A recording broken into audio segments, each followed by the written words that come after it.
Alright, let's get started. Incision time, 9:45. A manly voice said out loud, jolting me awake. I felt groggy.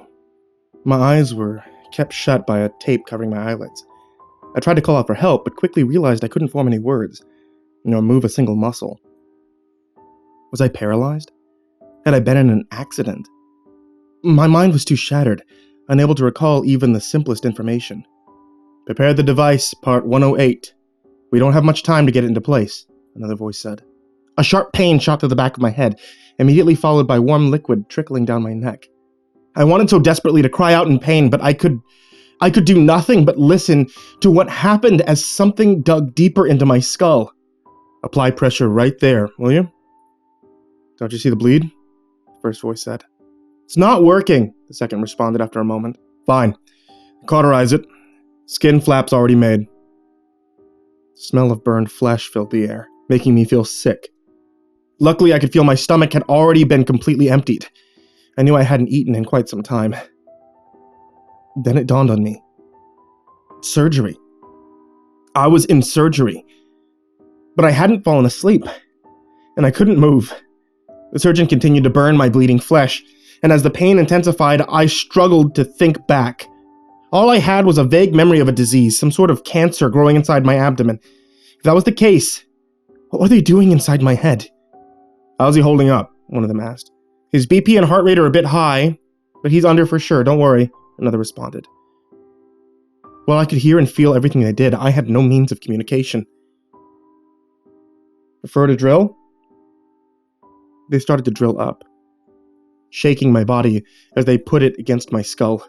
The vibrations didn't hurt, but the cracking sound produced as they dug through is one I'll never forget. Shit. Did you go too deep? Nah, he's fine. Once the bone was cut through, the pain slowly disappeared. While the brain having no pain receptors itself, I could do nothing but listen to the sickly squishes as they rummaged around inside my head. The device charged yet? The surgeon asked. Charged and ready, doctor. I felt a vague sense of pressure as something was pushed deep inside my head. Desperate and terrified, I tried to think about the moments before surgery. I'd gone in for a tumor on my pancreas, and while I'm no anatomy genius, that shouldn't be anywhere near my head. Put the electrodes around the device entry, set it to 650 milliamps. A high-pitched tone was produced as they powered up the device, followed by a violent jolt, and then darkness. When I finally regained consciousness, I was lying in a hospital bed. A smiling woman stood in front of me. I recognized her as one of the prep nurses, but I hadn't caught her name yet. Everything went great, Mr. Jones. We got it all, she said, ecstatic. Oh, what happened? I responded.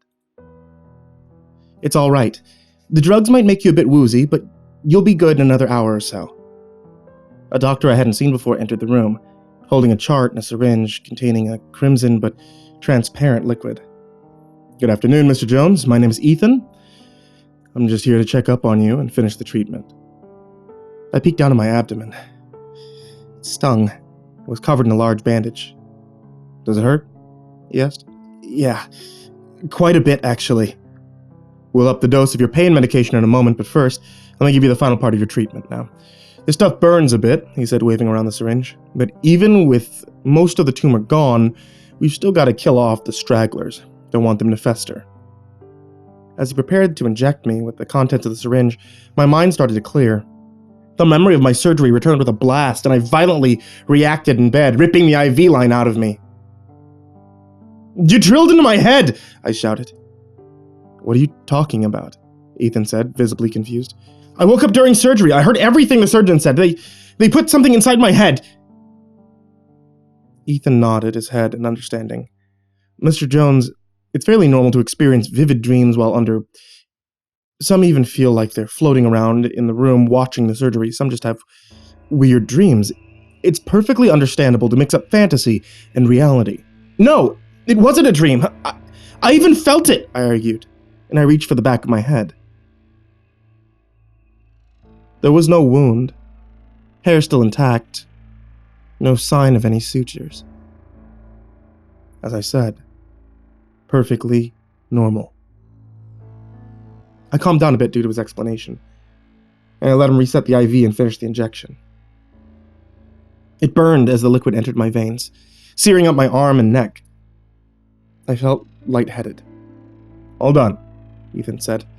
"You should rest now. You'll be here for observation for a few days. You'll be allowed visitors by tomorrow."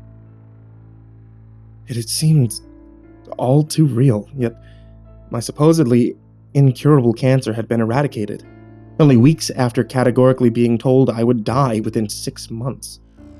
Even the setup before surgery had been suspicious, starting from nothing more than a phone call from Mr. Burke, representing a newly found Artifacts Pharmaceuticals. They were working on a new treatment for terminal cancer patients, he'd said. He told me I'd fit the criteria for the treatment, free of charge, seeing as it wasn't FDA approved yet. We set up a quick meeting, and he explained the procedure, which would combine surgery and their new chemotherapeutic drug.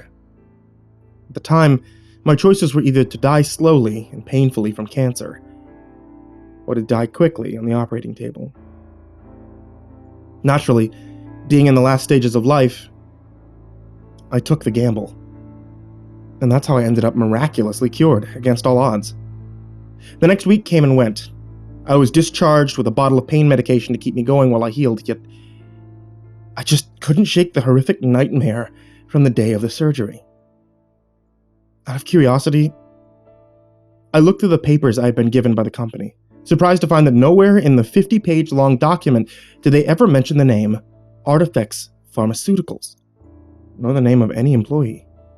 I tried to call the number they'd given me, but it continuously returned a busy signal. Confused and haunted by the nightmare, I could do nothing but rest and hope they'd call me back in for a checkup. I needed answers. Time went on, and after a month in recovery, which I spent mostly catching up on my favorite TV shows, I was ready to return to work. First order of business was a meeting with my boss, Daniel Harrison. He had always been good to me, and allowed me all the time off I needed while going through the treatment. While it wasn't an amazingly well-paid job, I was happy to be there. "Benjamin, great to have you back," he basically shouted as I entered the office, embracing me in a rough hug. We then returned to more professional means of greeting each other and shook hands, and went on to talk about my future in the company. I sat myself down in front of the desk when I started hearing a bizarre sound, a feedback like static, though I couldn't for the life of me figure out its origin. It was just vague, barely audible at first. I tried to ignore it, but Harrison immediately noticed something was off. "You alright? You look a bit pale," he said. "Yeah, I'm fine. Do you hear that?" I responded as the sound kept increasing in volume. "Hear what?" Never mind. My head just hurts a bit," I said, playing off my increasing anxiety. He gave an odd look while pondering what to say next. Then he sighed. "Look, Benjamin, I know it's not easy to recover from such an ordeal. It's a burden, both mentally and physically. In fact, I once went through a similar situation many years ago, and left a scar on my self-esteem, like I wasn't strong enough to survive without help." "I'm sorry. I never knew," I said, the sound reaching unbearable levels. "It's all right. I never really talk about it. It was almost 15 years ago." He paused for a moment, his wide smile turning to a confused look. "It was odd, though, thinking back. I was supposed to be a terminal case. They told me I'd be a goner within a year, then, out of the blue, some guy showed up at my doorstep, proposing a miracle cure." The story hit too close to home for comfort.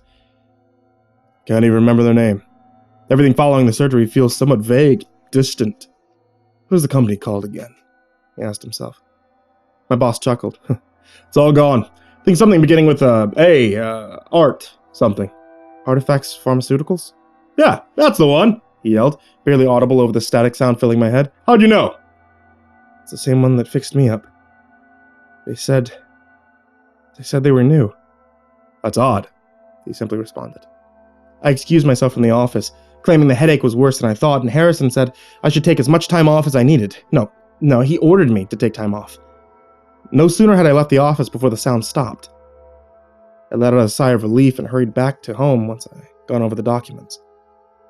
After a fruitless search, I tried the internet, more phone calls, looked through my email filled with thousands of junk messages. Nothing. If they had truly cured Harrison 15 years in the past, the drug had been well past the experimental stage, and I demanded answers.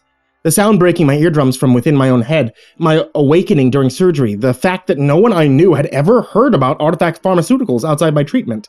It was all too much to handle. I decided that in the morning, I'd return to the hospital and find one of the doctors working on my case.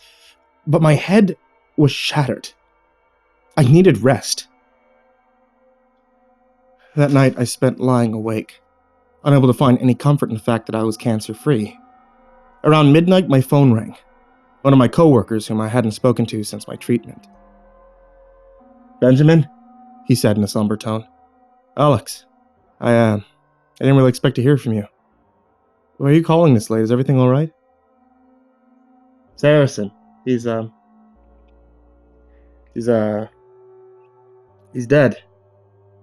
"Dead? How? When?" Apparently, Harrison had suffered a brain hemorrhage from an undiagnosed brain aneurysm not long after I left the day before. Just like that, he was gone. Morning rolled around, and without a lick of sleep, I headed for the hospital. I asked the receptionist to speak to any representative of Artifact Pharmaceuticals. She claimed she'd never heard of such a company. When I then asked for one of the doctors, I realized I couldn't exactly remember their full names, so I asked if anyone in the surgical department was named Ethan. After doing a quick search on the computer, she simply shook her head. Defeated, I left without answers. I continued the fruitless internet search for a couple of weeks, but work quickly occupied most of my time. It was a dreadful place in the wake of Harrison's death. New management took over. I had to start moving on with life. After half a year, I started to settle down in my life. Free from disease, but with an additional few pounds gained from the recovery.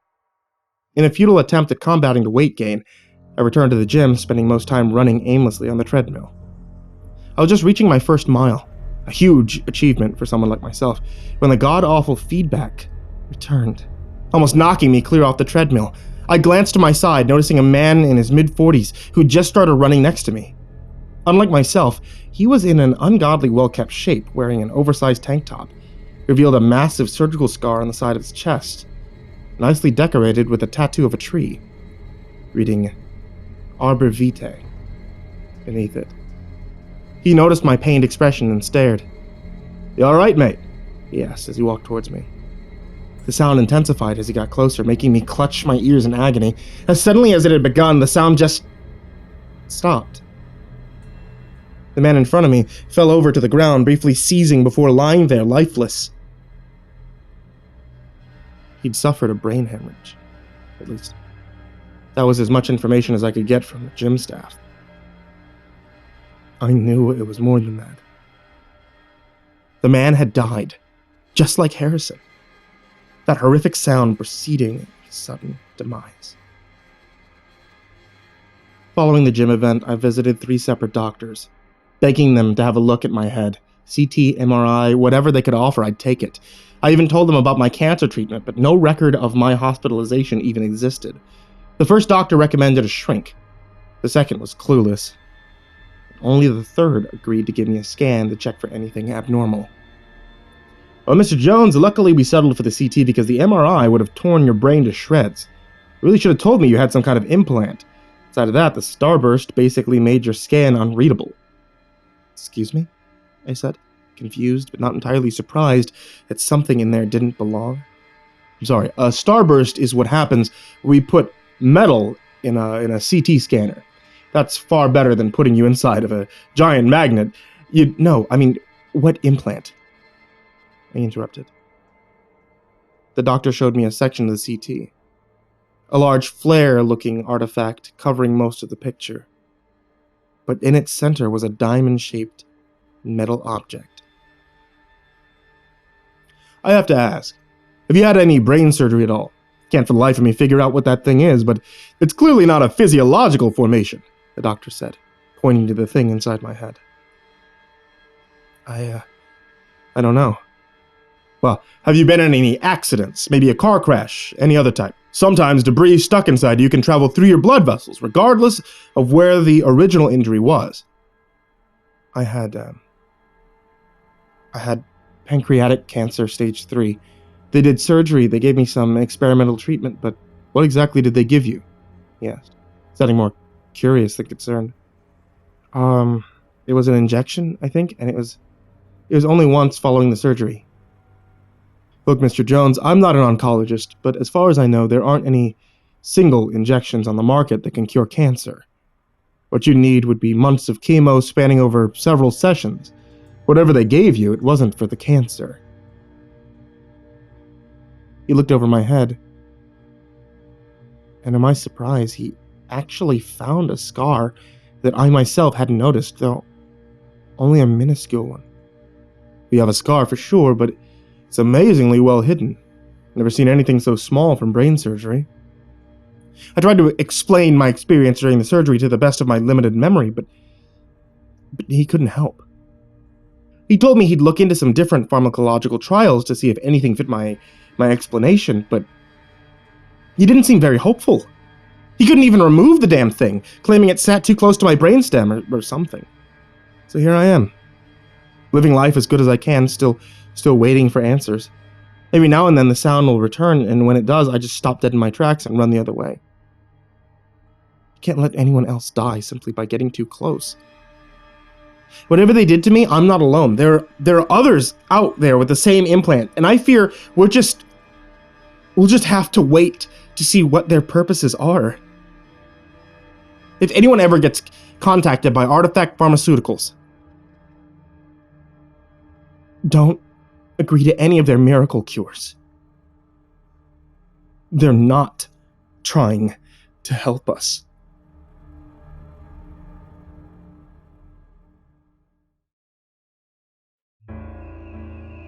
I've been in the custodial business for about 10 years now, and I've recently discovered a truth that a lot of people don't ever consider. When I've talked to friends and strangers about anything paranormal, everyone mentions abandoned buildings, churches, battlefields, murder houses as places of major ghost activity. But if you talk to theater people, especially the actors, they'll do their best to convince you that theaters are some of the most haunted places in the world. Now, I'll be the first to say that I'm not a superstitious person. People involved with the stage are some of the most superstitious people in the world. God help you if you say Macbeth anywhere in the theater, and if you wish them good luck instead of break a leg, you get death stares till you correct yourself. But I've been working as a custodian in my town's local community theater for about a year and a half, and I've seen and heard things that I cannot explain. And after the last incident, I don't want to go back to work there. I'm not going to tell you exactly where my town is, or the theater's name, because I really like the owner, and I truly think the shows they put on are great for our community. I don't want this confession here to negatively impact them and force them to close their curtains for good. What I will say is that my town is located in the Rust Belt, and that should be enough. The building the theater is in has a bit of a backstory. It was originally built as an assembly plant during the 40s. In the 60s, it was bought and turned into a theater. Well, a performance space, are the exact words the owners told me when they first hired me. In the 70s, it was swept up again in industry and became an assembly plant again till the mid-80s, where it closed and was abandoned for a long time. The current owners, a gay couple from New York named Paul and Joseph, bought it 5 years ago and had it up and running as a theater again in 3 years. Paul and Joe are not spring chickens, and luckily for them, their opening year was an astounding success, and they had funds available for hiring a part-time custodian. At the time, I wasn't working. You see, I had been a custodian at a large high school, and let's say that there are a large percentage of the student body that were far worse than mean-spirited. A harmless prank from a group that was known delinquents that should have been expelled a long time ago ended up breaking my left leg in a few places. One lawsuit later, and the delinquents got their justice they deserved, and I had some settlement money to try and recover from my life-changing injury. Sorry, I get off topic. Anyway, I wasn't working at the time when I saw in the local newspaper that the new theater in town was looking for a part-time janitor. Growing up, I'd always had an appreciation for the theater. I sucked at acting, and I wasn't creative enough to be a designer or anything like that, but in middle and high school, they were always looking for stagehands to help, and I'd always volunteered. Having sat on my butt for a good 10 months, I decided to get my act together and offer my services. Paul and Joe were ecstatic to have me on board. Even when I told them I wasn't the fastest at moving due to my bad leg, they didn't mind at all. They told me they were both in their late 60s, so even with a bad leg, I could move faster and clean better than either of them. Pay wasn't much, but I wasn't in it for the money. I was just happy to help out an up-and-coming community venue that gave so much needed entertainment to my town. They gave me a tour of the building, and I could tell instantly I had my work cut out for me. Besides the typical areas a theater has, the box office, the lobby, bathrooms, bank seats, stage, lighting booth, backstage, the dressing rooms, and the green room, or the actor hangout area, the building was large enough to have a ground-level storage space, ground-level workshop for building set pieces and props, and a basement storage area. But I had worked in far worse buildings before, and I felt a sort of pride knowing that soon I'd make this place look immaculate, and some people would be impressed at how clean the seats and bathrooms and lobby were. It would be even cooler if the actors that would perform here in the future commented on how well kept the dressing rooms and green room were. I may be a custodian, but I still have a sense of pride for my workmanship. At the end of the tour, after I had confirmed that I'd be able to do all the required work necessary, Paul and Joe told me of the history of the place. Besides the basic story I shared with you, they told me the darker side of the place. It turns out that 5 people had died in the building. 2 more had perished in an industry accident during its time as a factory in the 40s. And 2 others were killed in a murder. And 2 others were killed in a murder-suicide when it was, again, a factory in the late 70s. The most disturbing, however, was the one death during its time as a performance space in the 60s. A performance artist, again, I won't give the names as you could pinpoint the theater from it, decided to do an exhibit called Will You Cut Him Down?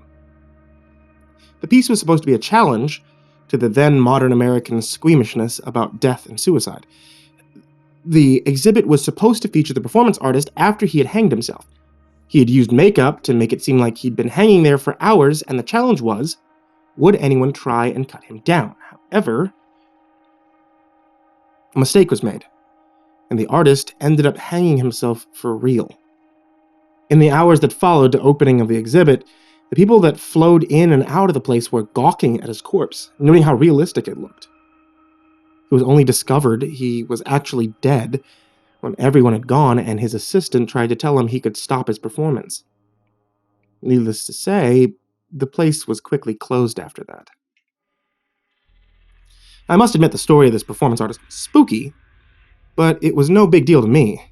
I didn't mind working in a place people had died. I asked them why they brought all this up, and Joe confessed that he and Paul thought the place was haunted. When I asked why they thought that, they simply said they'd felt like they were being watched on some occasions when they were cleaning up after shows, and that the booth, where the murder-suicide had happened, was always cold, no matter how hot it was outside or even if they put a space heater in there. I laughed, informing them that I didn't believe in ghosts, and even if there somehow were spirits floating around this place, as long as they didn't interfere with my cleaning, they could wail and clank their chains as much as they pleased. So began my time working at the theater. I poured all my energy into making the place shine, and it really showed. The first show of the season started 2 months after I joined, and Paul and Joe passed on to me how the patrons were amazed at how the building had cleaned up. All that time spent mopping, scrubbing, and polishing had really paid off, and my bosses were extremely grateful for all my hard work. I was given free tickets to every show, and while some of the performances were a little too artsy for my taste, or maybe I'm simply too gauche for their themes and layers and such, there were a few plays like The Tavern by George M. Cohen that I fully enjoyed. The problems began last October, however, after they finished up a run of The Blithe Spirit. After the final performance, the actors, the crew, and everyone else involved in the production decided to meet at our town's fanciest restaurant for a party. They wanted to celebrate the success of the show, and a profitable season so far. I was invited to come along, but someone needed to stay behind and get the theater cleaned up, so I respectfully declined, opting to sweep, mop, and vacuum the theater so it would look nice the day after. There was going to be a crew showing up to dismantle the set early next morning. Everything was fine at first. I picked up the trash, I vacuumed the carpeted lobby, banks of seats with no issues. However, when it was time to clean the booth, things got weird. It was cold as usual in there, but I always blame that on weird airflow and poor construction.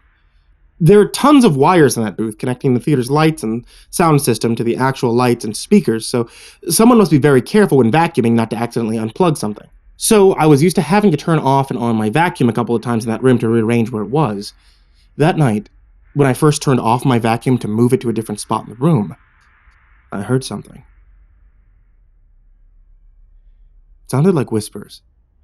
I looked around the room in surprise, but the booth is small and there was obviously no one else in there with me, much less the theater. My eyes fell upon the sound system and I thought someone must not have closed the software properly, so the whispers must have been coming from the speakers. Having solved the issue, I continued vacuuming, not touching the sound system as I had no idea how to operate it. A minute or so later, I accidentally knocked some papers off the desk housing the computer and leaned over to pick them up. A loud bang like a gunshot suddenly blasted in my ears, and as I jumped in surprise, I banged the back of my head on the underside of the desk.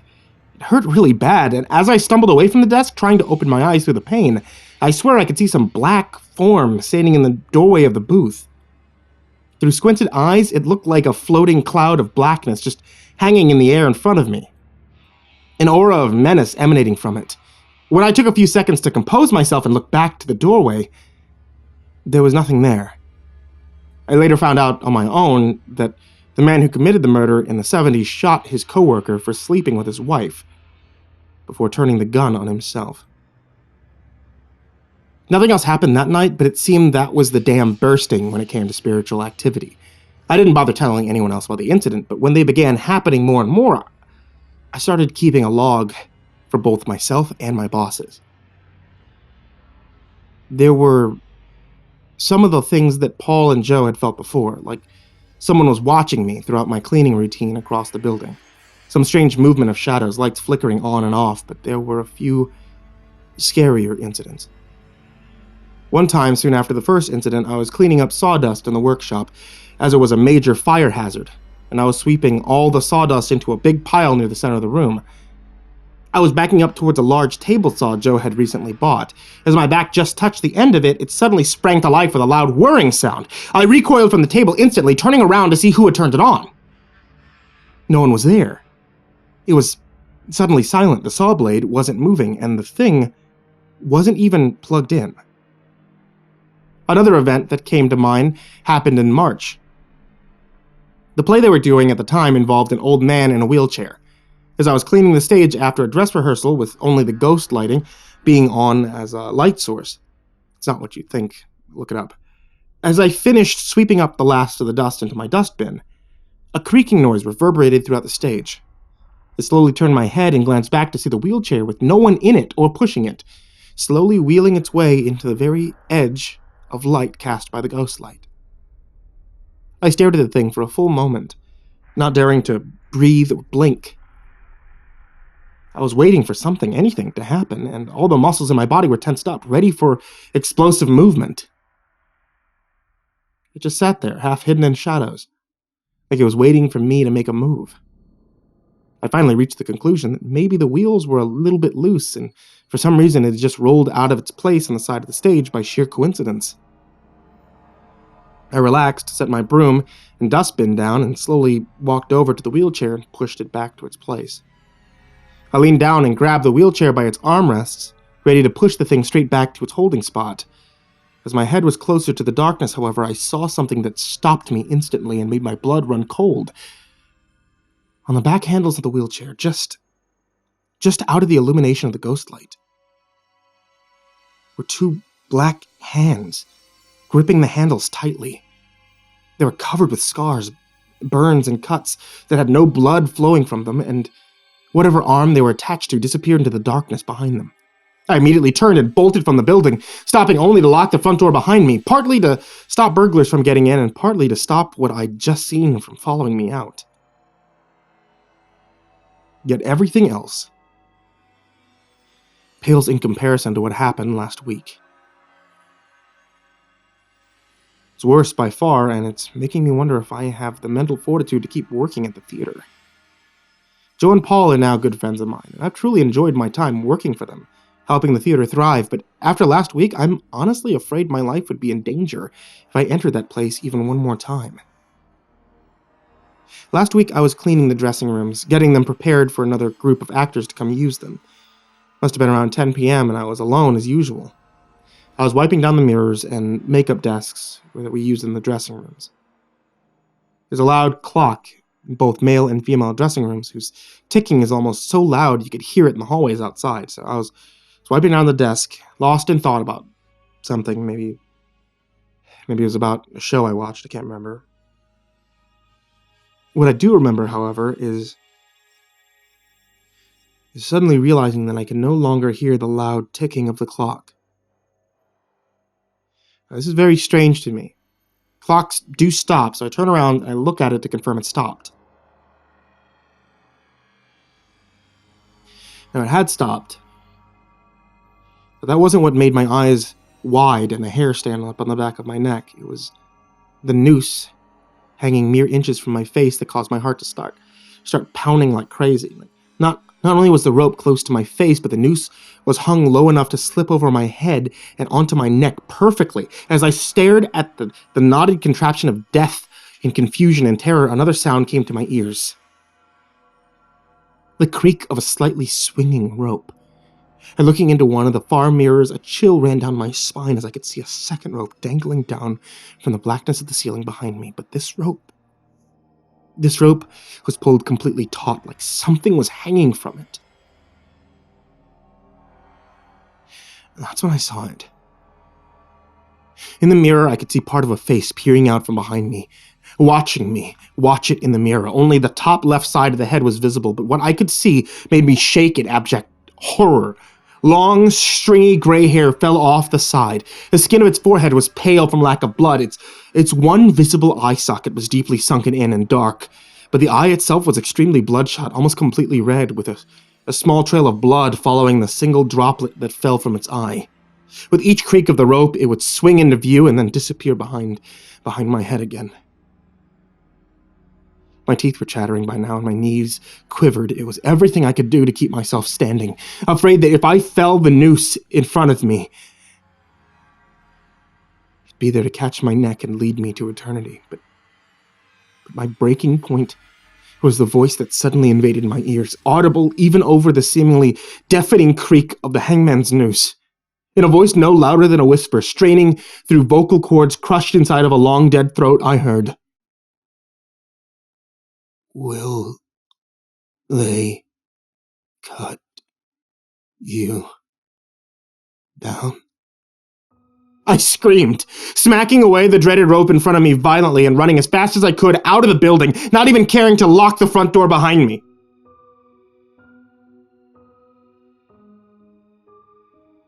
So here I am,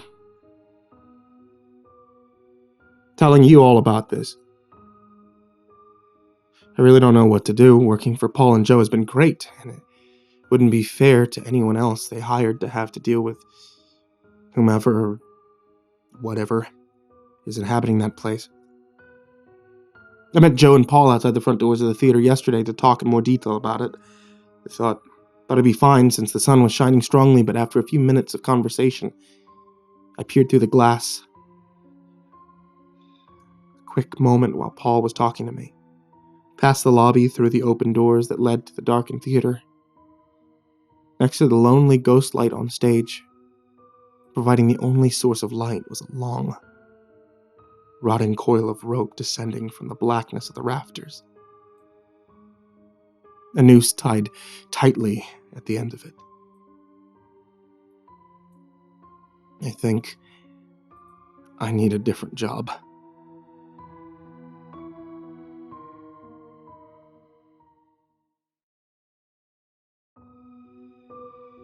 Hazardous phrase, Log 2241.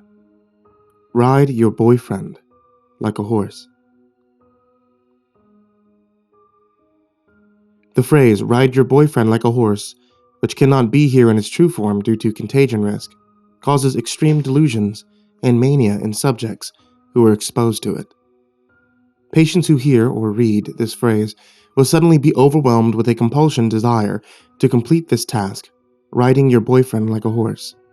This overrides the subject's need to do anything else, including eating and sleeping, until they are satisfied their main wish has been fulfilled. Any attempt to stop them from completing this or restraining them is met with extreme sadness and aggression. Any attempt to talk them out of it or cure them of delusion is also met with a similar response.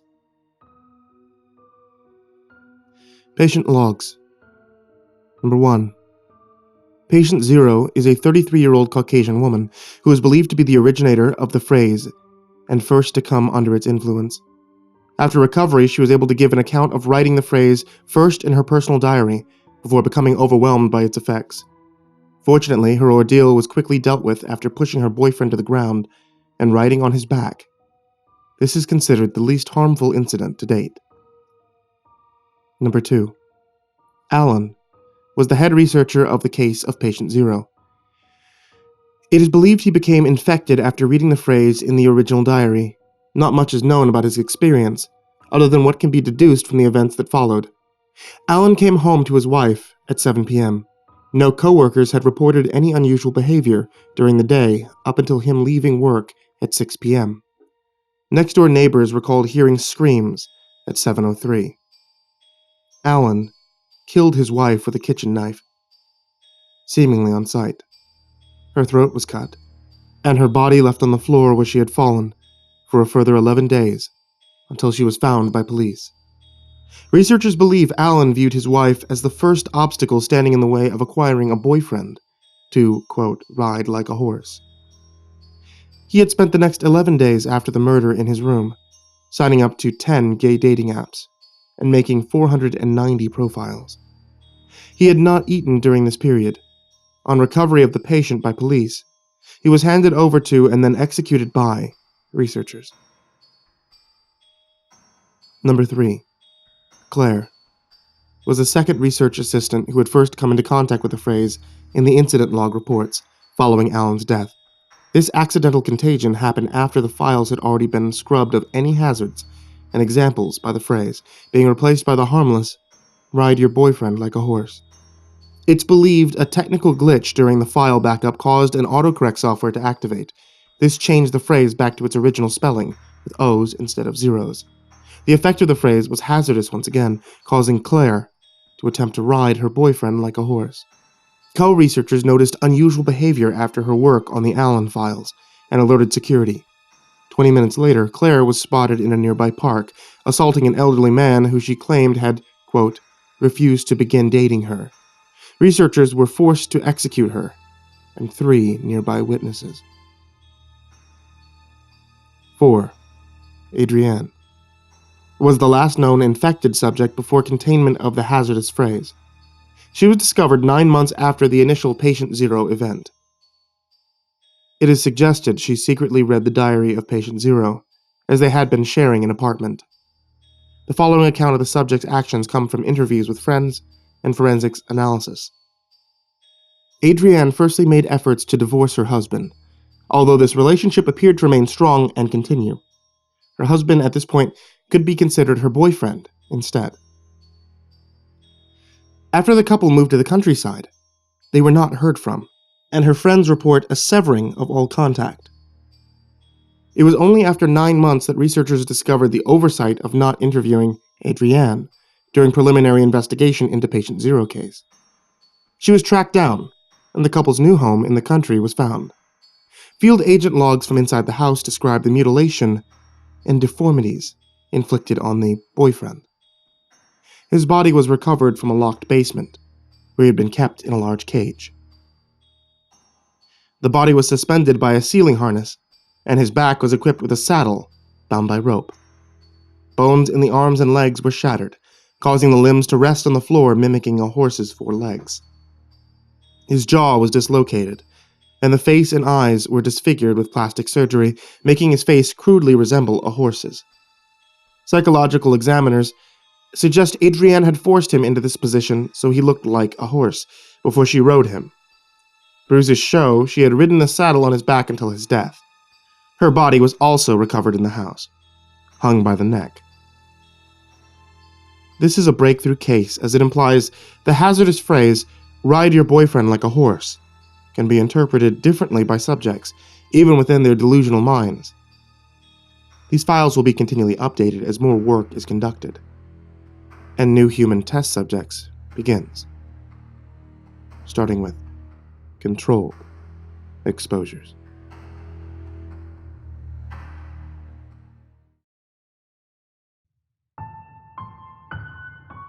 I don't think I'm me anymore. Not really. I don't know, maybe I'm crazy. I hope I am, because the alternative is bad. About a half a year ago, something happened to me that was so insane, so unbelievable that, well, no one believed me. You probably won't either, but I have to leave something behind to tell my story before I go, before I'm gone. To a jail, to an asylum, something else. It happened on one of my evening runs. I've had people call me an idiot for jogging at night, and for the longest time, I've just laughed them off. It's rarer than most people think to just get attacked by a stranger. Usually it's someone you know, someone you love, and when it's someone familiar like that, they're going to figure out a way to get you alone, even if you keep your exercise under the sun. I mean, besides, I live in a relatively affluent neighborhood, in the kind of place where crime is something that happens to other people. Imagine me, a man in his mid-30s wearing glasses and cursed with prematurely gray hair, migrating from top to bottom. I'm running a sedate pace on a concrete path that winds through my local park, phone held out in front so I can use it as a flashlight. The shadows are strange, shifting and bobbing as my handheld light catches trees and branches, throwing out dark, twisted shapes around me as I go. I've been running this path for so long now that its very eeriness is a comfort. Like a scary movie you've watched enough to remember each scene line for line. That's when I saw it. The thing, the being, huge, as wide as it was tall. I couldn't make out any details. It was simply too dark. The creature too far away for me to properly see anything except a dark silhouette, dimly visible against a far-off park light. I wouldn't have even seen it, I don't think, if it hadn't been on the same path as me. Moving at a speed I never could have matched. Moving toward me. The realization that the dark shape and I would meet flooded me with raw fear, and my heart raced in a way that had nothing to do with physical exertion. Stupidly, I ignored the fear, that God-given gift which allows me to recognize that which may cause me harm and provides him with the motivation and energy to run like hell in the opposite direction when he sees it. I don't believe in monsters, you see, or I didn't. It had to be a man, I told myself at the time, a really big man. They exist, I know they do. People large enough to make the rest of us look small and weak by comparison. Just watch basketball, Game of Thrones. Just a very large man, out for a nice late-night run through the park. I never even considered that it might be a bear, or some other kind of dangerous animal. The area I live in is too urban, too developed. Nothing larger than a squirrel had ever been seen around there in decades. So the large man ran towards me, and I ran towards it, my breathing growing sharp and erratic, a sense of absolute dread filling me up like I was a water balloon suckled around a tap of liquid fear. And that terror built and built until I felt as if just one more drop might pop me, and I would turn around and run, screaming like a little girl. I wish I had. I really, really wish I had. The closer it got, the more I realized how incredibly wrong I'd been. What came towards me wasn't a man at all, it was a woman. A small woman, petite even. Her long hair bunched up in a ponytail behind a cap with a Superman logo on it, despite the utter lack of sun. All at once, my dread turned to embarrassed confusion. How had I managed to mistake her so completely?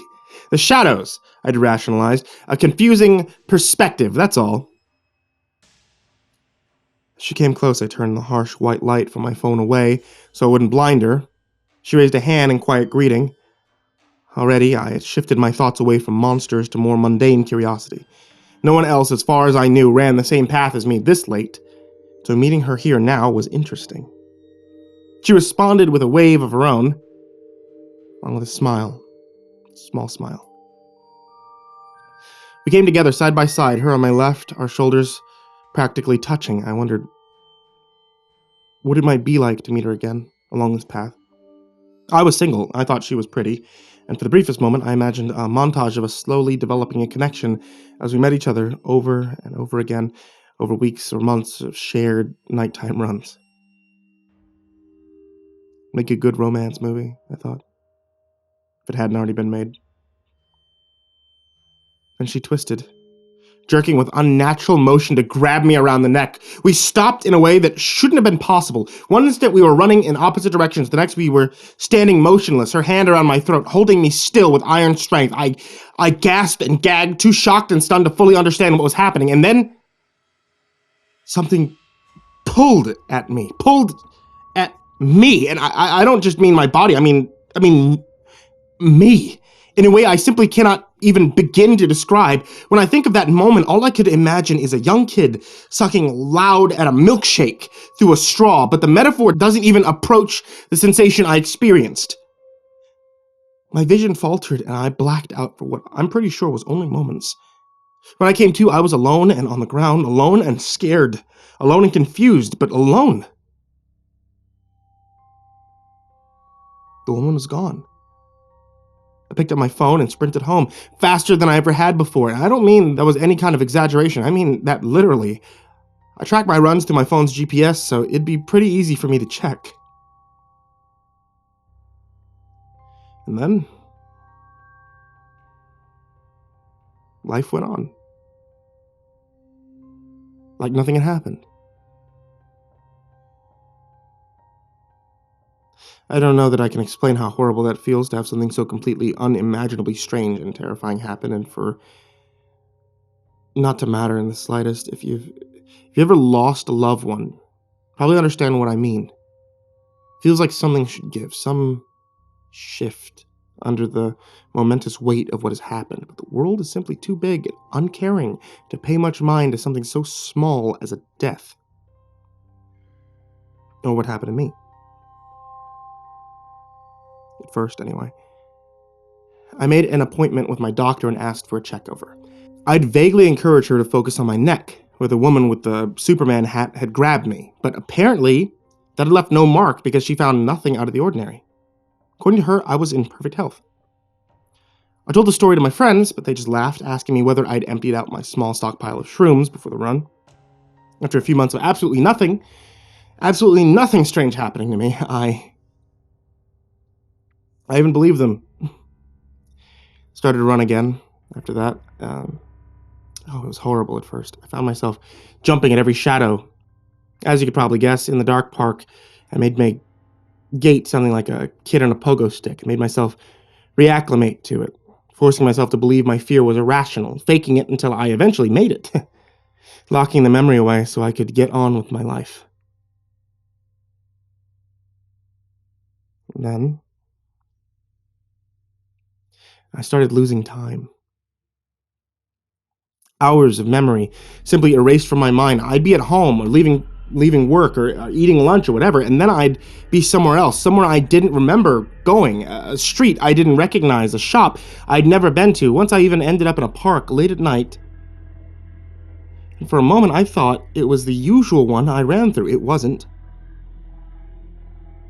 As it turned out, just a random park. Those were the only times I actually realized something wasn't right. According to the psychologist I started seeing, I had something called dissociative amnesia, and it was likely the most of the time I didn't even notice that I'd forgotten things. It was because, I'd forgotten them. And it's hard to notice a thing you don't remember without explicit evidence that contradicts your own personal timeline. According to him, I'd probably been suffering with this condition my entire life. I just never knew until now. I don't think I believe him. He can't be right, not about something so essential, can he? Like, God, I want him to be right. I mean, please, just let me be crazy. People have gone missing. Lots of them. Enough that our local newspaper has a recurring story, a kind of a perpetual article they update with fresh victims on a weekly basis. They call the person responsible the Vanisher, because no one has ever found a body. Some say that the Vanisher can't really exist. That all this happening is an unusually large number of people deciding to run away to Canada or whatever. They say that the publicity itself is what's driving people to vanish. Troublemakers hoping to stir the pot. I know better. I think I might be the Vanisher. Or not me, but what I am. Jesus, it's hard to explain. I feel crazy even thinking about it. Typing it out just adds the word batshit as an adjective.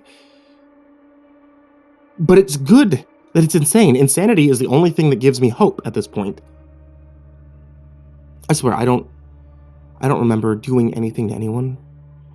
But about the same time folks started going missing, I started dreaming about people and places I never knew.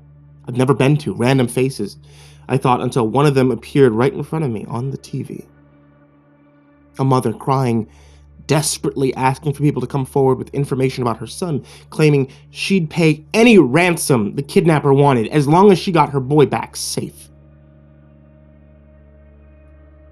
I recognized her from my dreams. That prompted a search.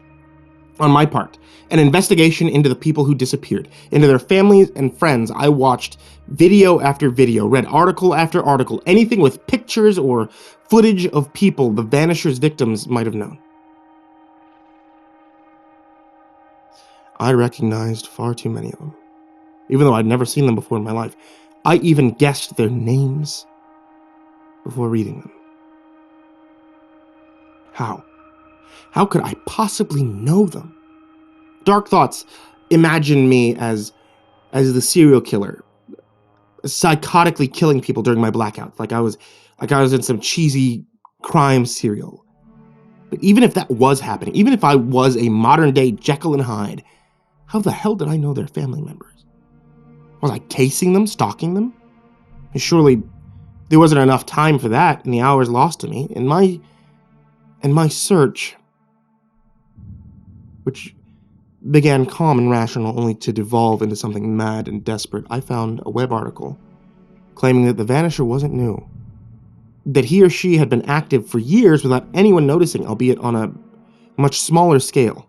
Desperate to find some evidence that would prove I was wrong, that I had nothing to do with what was happening, I clicked the link, turning blue-purple. To my horror, the picture was a selfie of 3 women smiling happily as they pressed their cheeks against each other. I don't know that I would recognize the woman in the middle if she hadn't been wearing a cap. One with a Superman logo on it. Her name was Haley. She had gone missing 5 years ago. Picture on the website was the last ever taken of her, taken mere hours before she'd left her friends to go home, never to be seen again. Except by me. On the night she'd attacked. The night I'd convinced myself had never happened. Now, that discovery took place over a month ago, according to the calendar on this computer, and since I've been losing more and more time, I'm disappearing. Fading away. I went to my sister, desperate to find someone who could help me. An ally, someone to hold on to, a shoulder to cry onto, someone who could explain that I was wrong, that everything was okay. I can't believe I was so selfish. She let me into her house. I closed the door behind me as I stepped inside. Houses have a smell to them. Not bad, usually. Unique, like a fingerprint.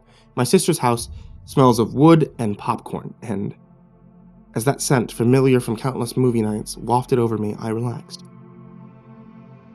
My last recollection of that day was my hand outstretched and reaching for her. She was crying, though I don't understand why.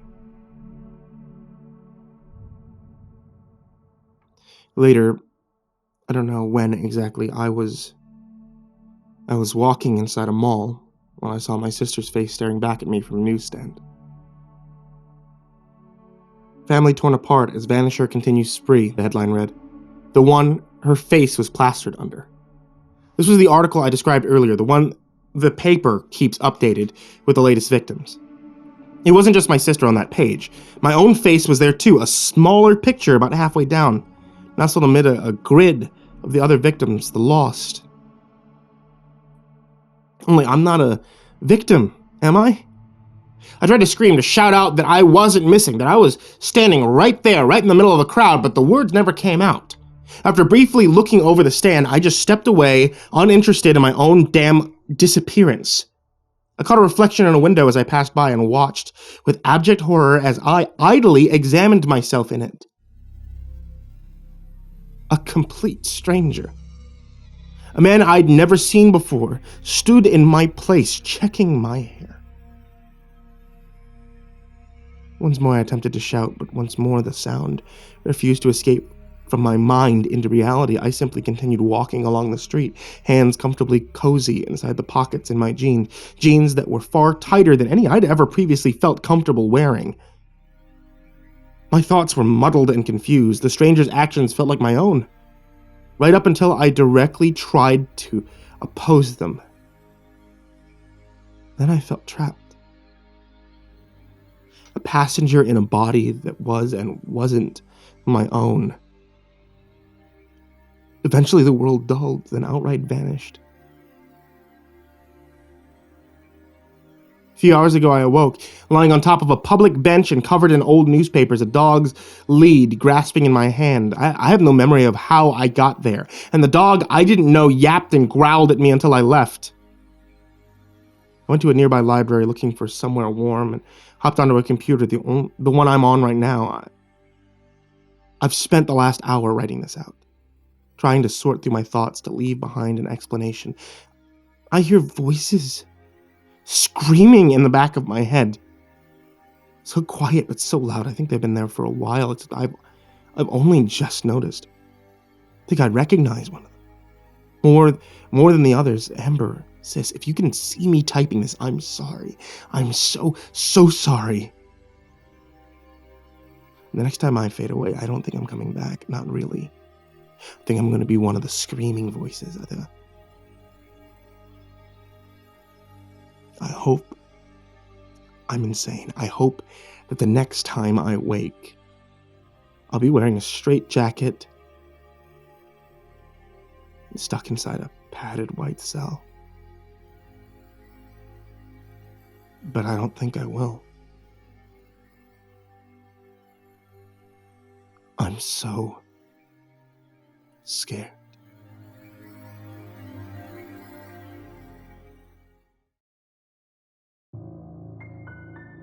Have you ever heard of the Solo Man? That's what Timmy Morrison asked me in 7th grade. Timmy was my best friend. We did nearly everything together. It was Friday. We were sitting in lunch period discussing what we were going to do when he came over to stay the night after school. No, what the hell's that?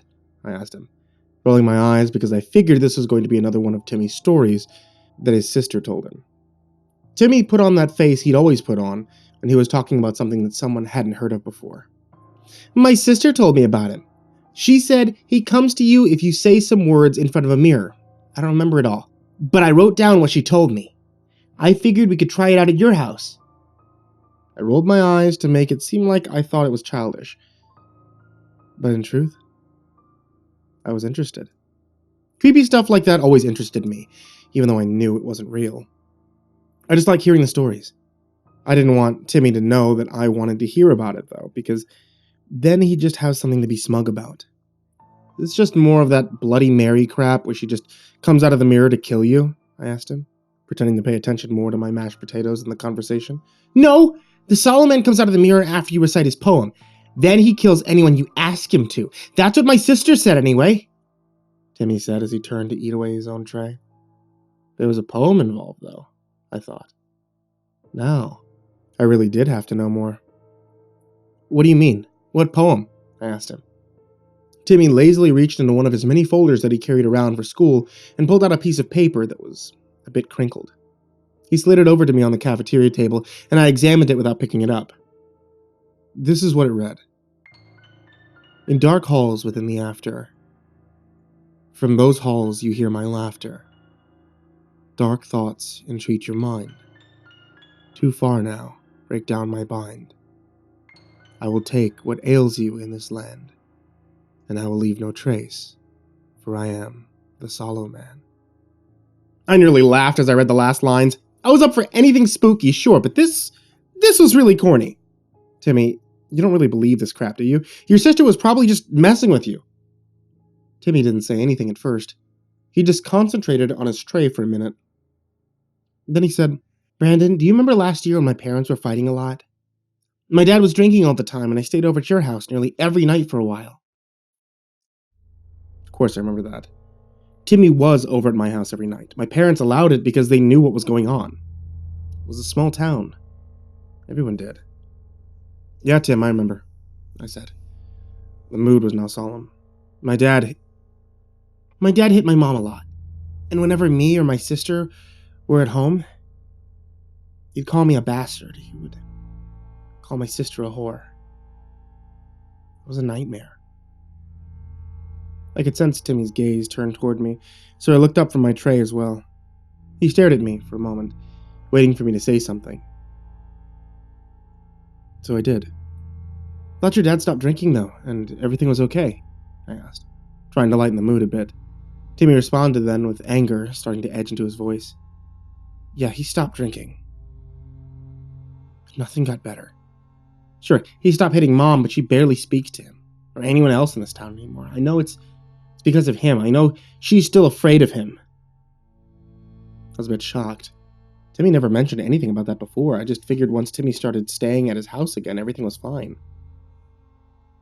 So what, you're gonna sick the Solomon on your dad? Timmy, that's nuts. It's just some story that your sister probably heard from one of the other seniors, I told him. What if there's a chance that it would work? I need to try, Brandon. But I want you to be with me. Timmy looked dead serious.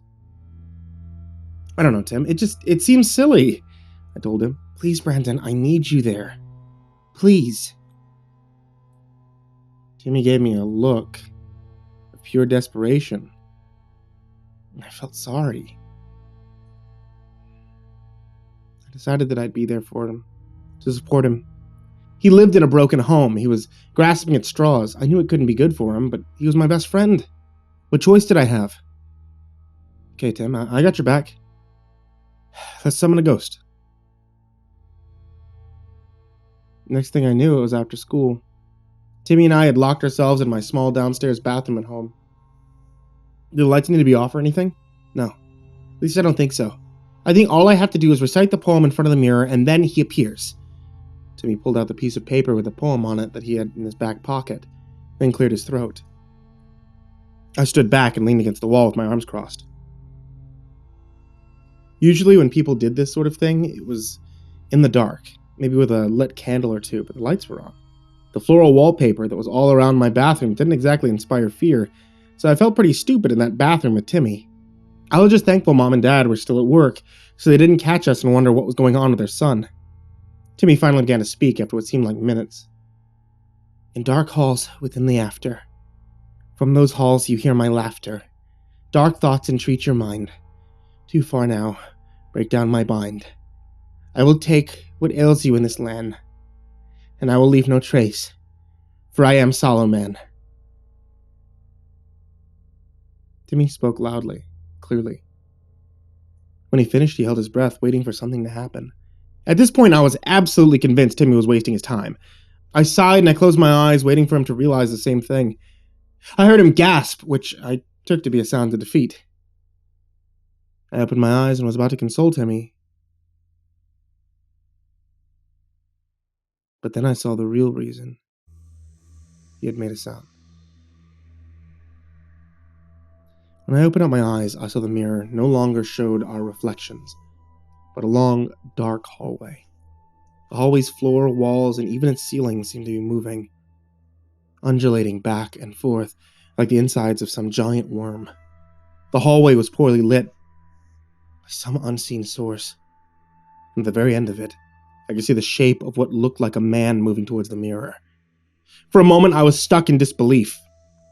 I couldn't move. I could only watch as the figure in the mirror came closer, and slowly, its features became clearer and clearer. It was a man, or what seemed to be a man, bald and completely naked. His skin was pale, sickly yellow. He was skinny, so emaciated that his jaundiced skin was taut against his skeleton, and every one of his ribs were exposed.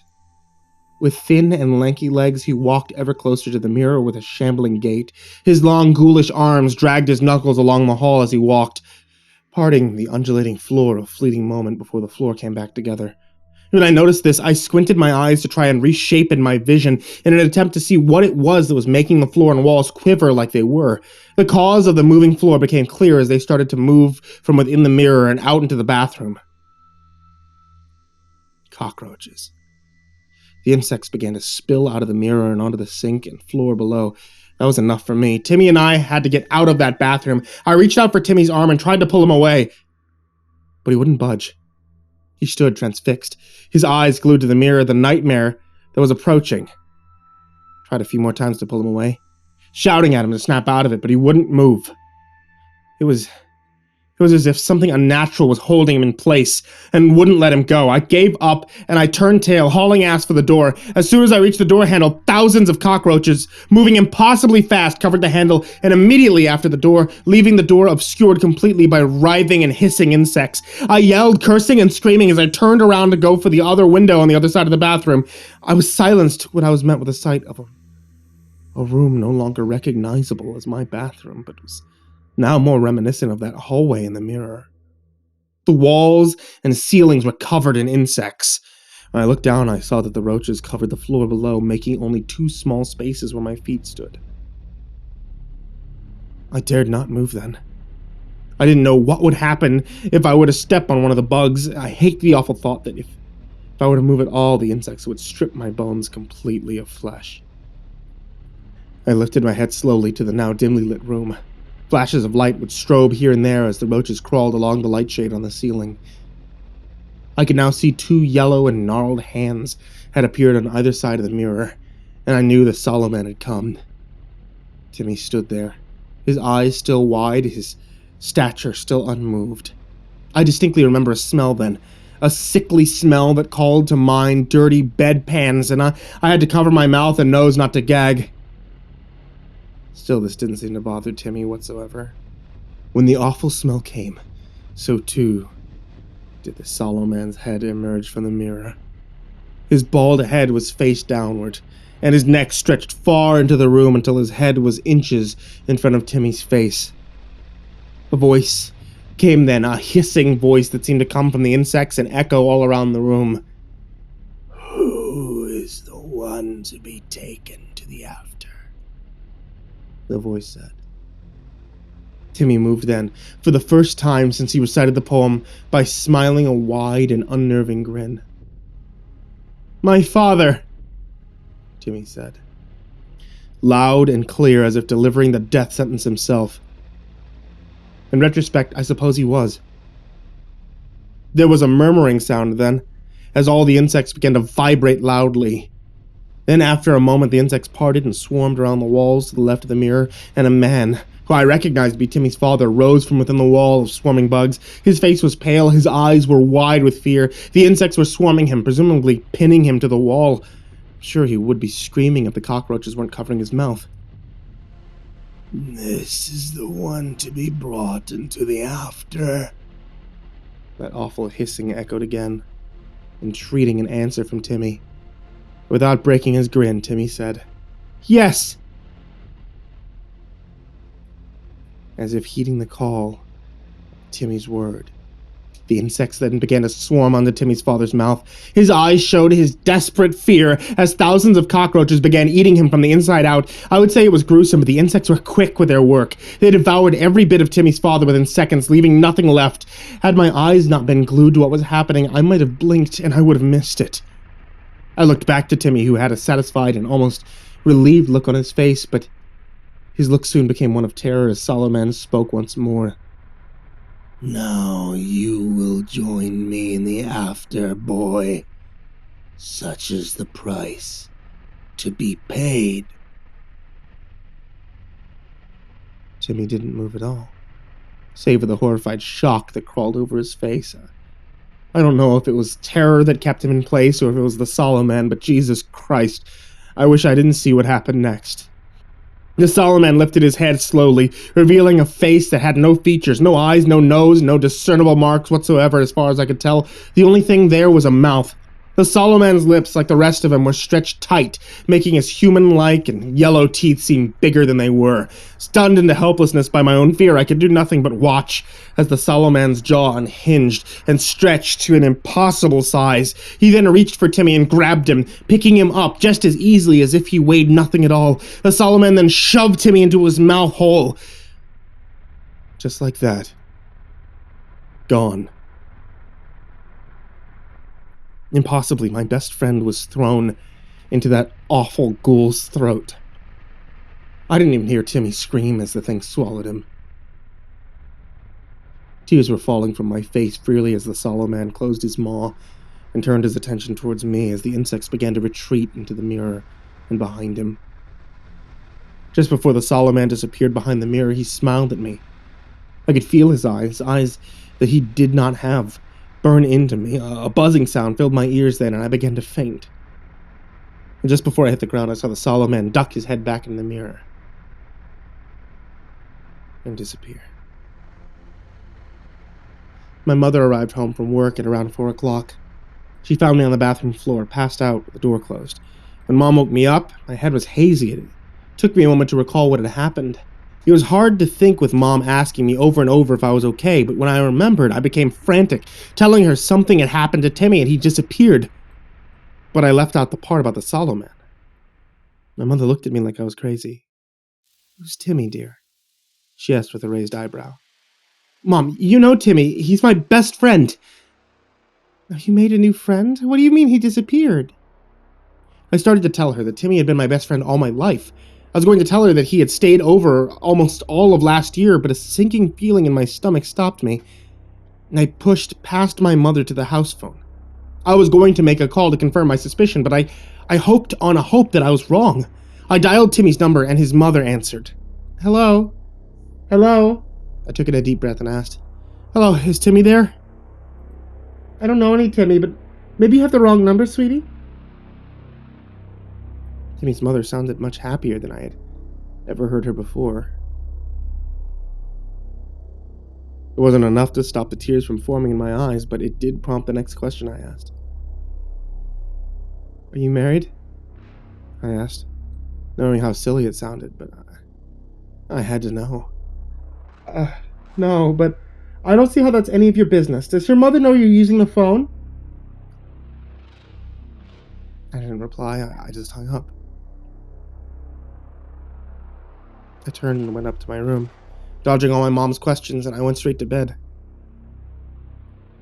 As I lay there, I thought hard about everything that had happened. I wondered if Timmy would want things this way. It was clear from the look of terror on his face that he had no idea he would have to pay such a hefty cost. I wonder if Timmy's sister knew about the part of the deal, if she left it out on purpose, or if she just didn't think it mattered, because after all, it was just a stupid poem. But the biggest question that I kept asking myself was if Timmy was still alive. I saw that thing swallow him whole. Was it possible, in whatever world he was in, that he was still there with the Solomon? I hope not. But hopes or not, I got my answer when Monday morning came. In class, all I could do was stare at Timmy's empty seat, and it was making me sick thinking about it. I asked my teacher if I could use the restroom. I was excused. I went straight to the sink once I made my way to the bathroom, and I turned on the tap. I turned the hot water on all the way and began to splash water onto my face. When I was done, I dried myself with a paper towel with my eyes. My eyes met the now fogged-up bathroom mirror. There, in the condensation, were 3 words. Help me, Brandon.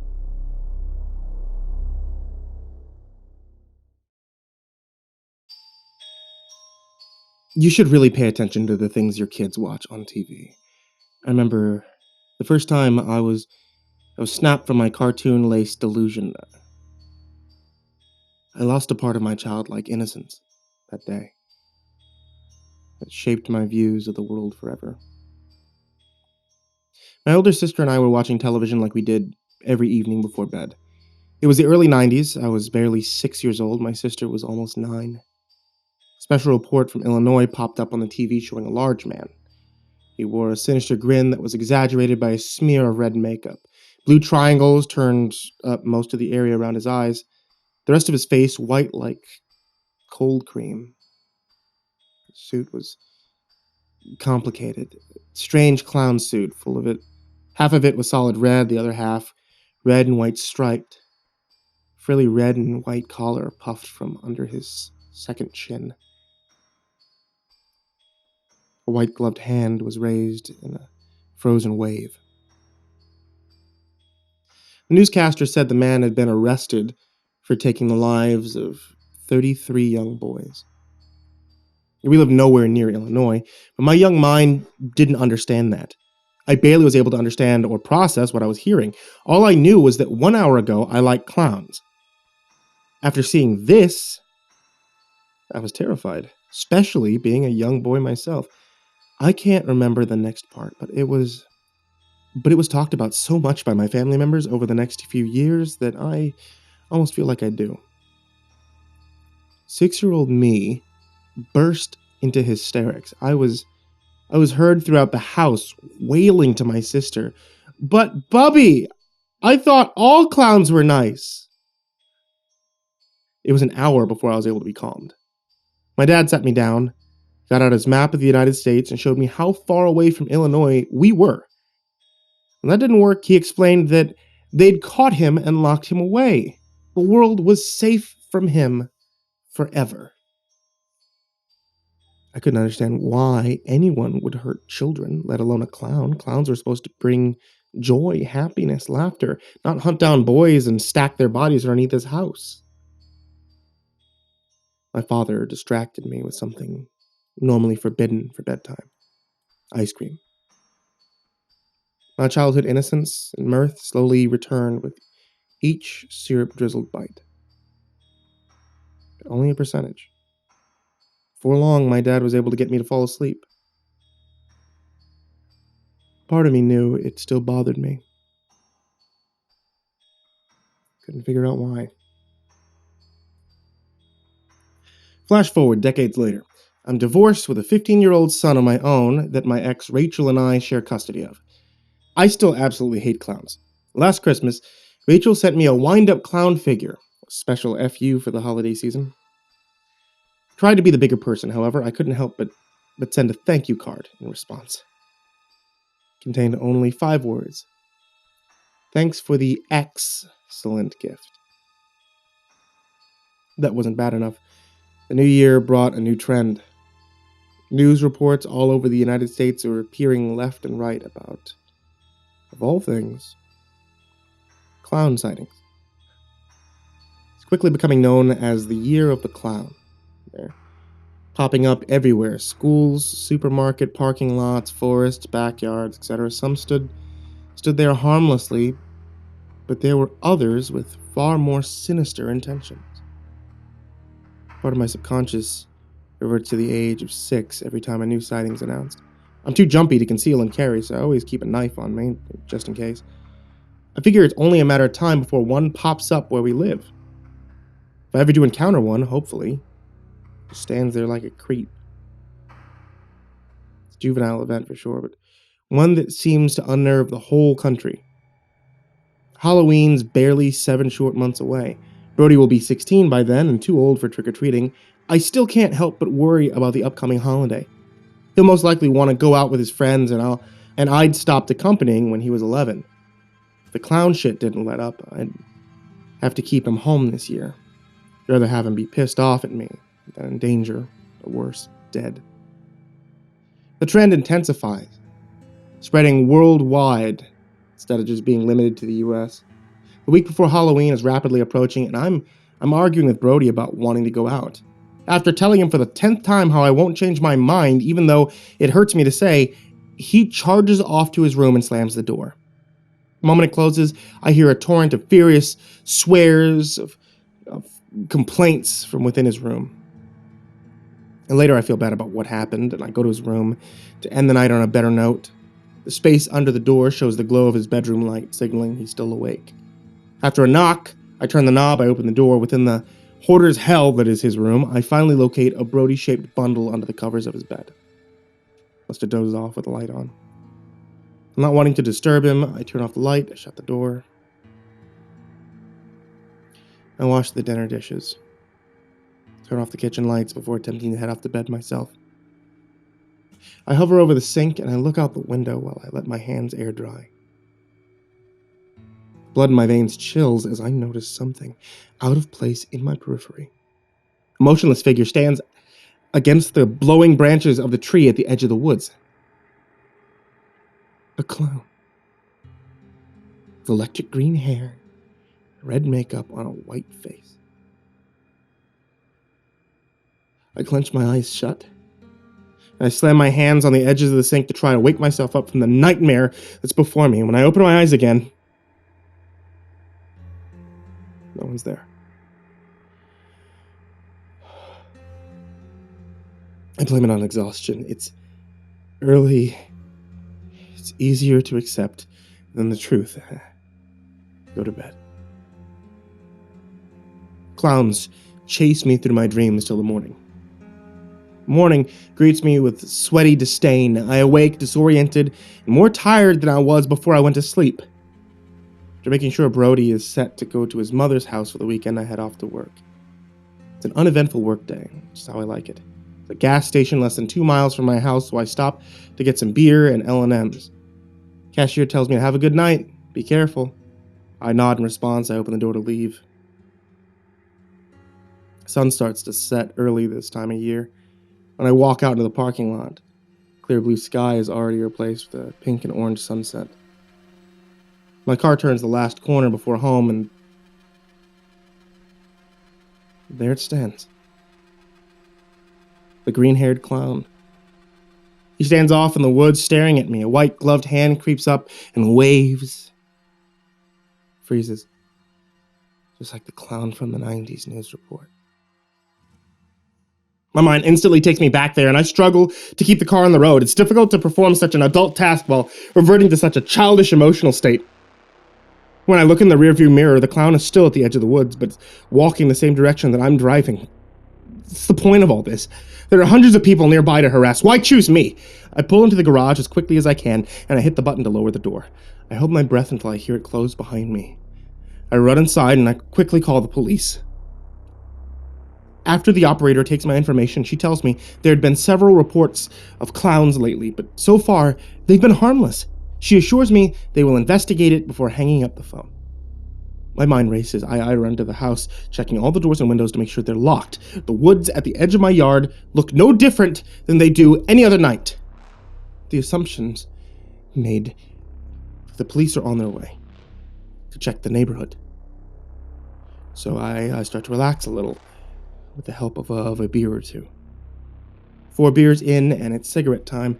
Even though Brody's not with me this weekend, I still go to the garage to smoke because of me coming out here to smoke. My garage has been a place of comfort, relaxation to me. I sit on the steps. I listen to the crackle of tobacco taking flame.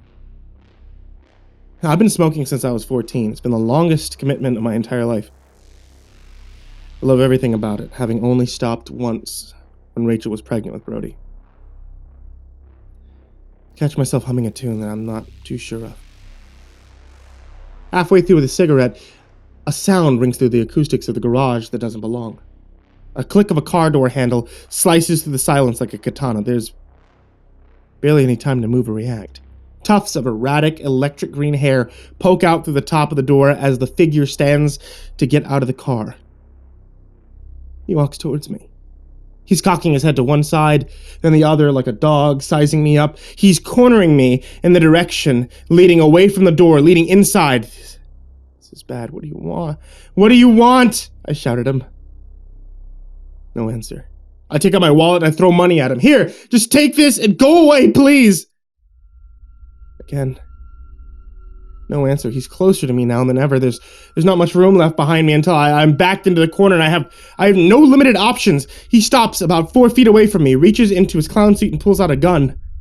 Terror invades my skin like dry ice, burning me yet chilling me to my bones at the same time. Before he has time to shoot, I rush him with my knife. I'm able to tackle him to the ground and the gun falls out of his hand. Something about the way the gun sounds when it falls bothers me. I see a rush of red spread under the floor. Doesn't make sense. The gun didn't go off. No one's been shot. Realizing it can only be one other option, I pull away from the figure in the clown suit. My knife is sliced clean through his chest, almost directly to where his heart is. I can feel for a wrist pulse through all the frills and the cuffs of the suit. I have to remove his mask to check his neck. And lots of emotions hit me at once. Each one more heart-shattering than the one before. I scream, I sob, claw at my face with lunacy at the horrific situation laying in front of me as a teenage boy. There's no pulse to be found because there's no life in his body. I'd taken that away. The gun he pulled was a too realistic water pistol. I hug his blonde hair to my chest. I stroke his lifeless face. The police will be here soon. And I want you all to know what happened before they take me away, and everyone makes their own assumptions. I've always done my best to make sure to be a good father. Saying goes that parents should never have to bury their child. Can you imagine how I feel being the one that actually killed there?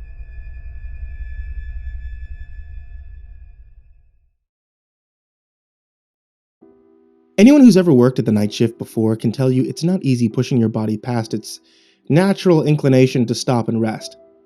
Something about nightfall triggers a subconscious urge to lay low, stay safe, wait it out until morning.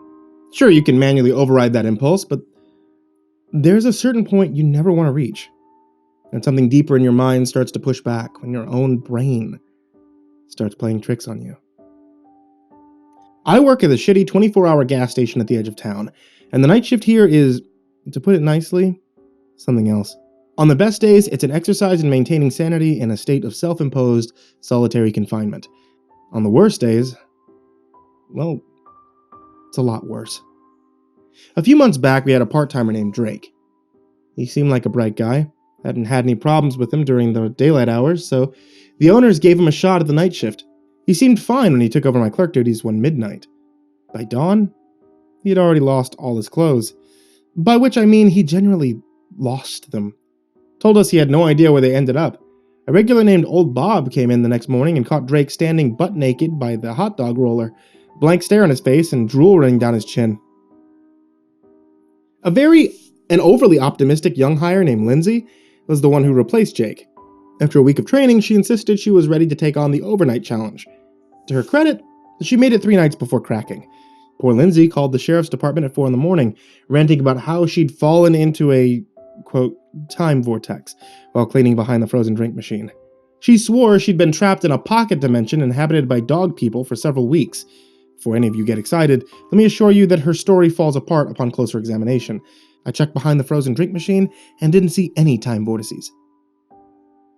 When I came in to start a morning shift a few days later, there was nobody at the register. I eventually found the new hire, Gus, standing in front of the mirror in the bathroom. When I asked what he was doing, he told me he was trying to remove his contact lenses for the last hour and a half.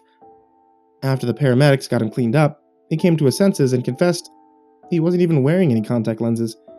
In fact, before that night, he had perfect 20/20 vision and had never used contact lenses before. I'm not sure what was more concerning, the fact that he'd permanently blinded himself in his left eye, or that thing he managed to pull out of the right one. My point is, the night shift is no place for amateurs. It can be crazy. It can even be dangerous. The very worst cases are those where the clerk loses the battle, when they actually fall asleep on the job. I'll spare you the details, but suffice it to say that it's never a good thing. We were quickly running out of employees faster than we could bring in fresh hires. Rather than cut their losses and eliminate the night shift altogether, the owners of the gas station decided to promote me to the newly created position of night shift manager. It's a fancy title. It came with a 25-cent pay bump. But I'm not sure exactly who I'm supposedly managing, considering I'm the only one here each night. I guess it makes sense. The owners can't have employees falling asleep, and for reasons I won't go into, I don't have to worry about that. It works out fine as a temporary solution, and to be honest, I never minded the after hours. Fewer customers to deal with means less work for me. It also means fewer distractions from reading books and browsing the internet. On the other hand, it puts me at ground zero for some of the weirdest occurrences at the gas station. Like the one time I met a crow. It was somewhere between way too late at night and way too early in the morning. I was sitting behind the register with a cup of coffee in front of me and a book about vampire penguins in one hand, don't ask, when suddenly I heard a tapping, as of someone gently rapping, at the gas station door. I looked up from my book to see what the heck that noise was, but as soon as I moved, the rapping abruptly ended. The parking lot was empty. And there was nobody standing on the other side of the glass door. Well, I thought to myself, that's pretty weird. But not weird enough to warrant getting up and checking. I went back to reading. But soon again I heard a tapping, somewhat louder than before. The hell is that? I said to nobody in particular. That's when I realized the noise was coming from the other side of the store window near the booth seat. And it was getting louder, as if somebody was standing outside knocking. Hello, I said. The noise stopped.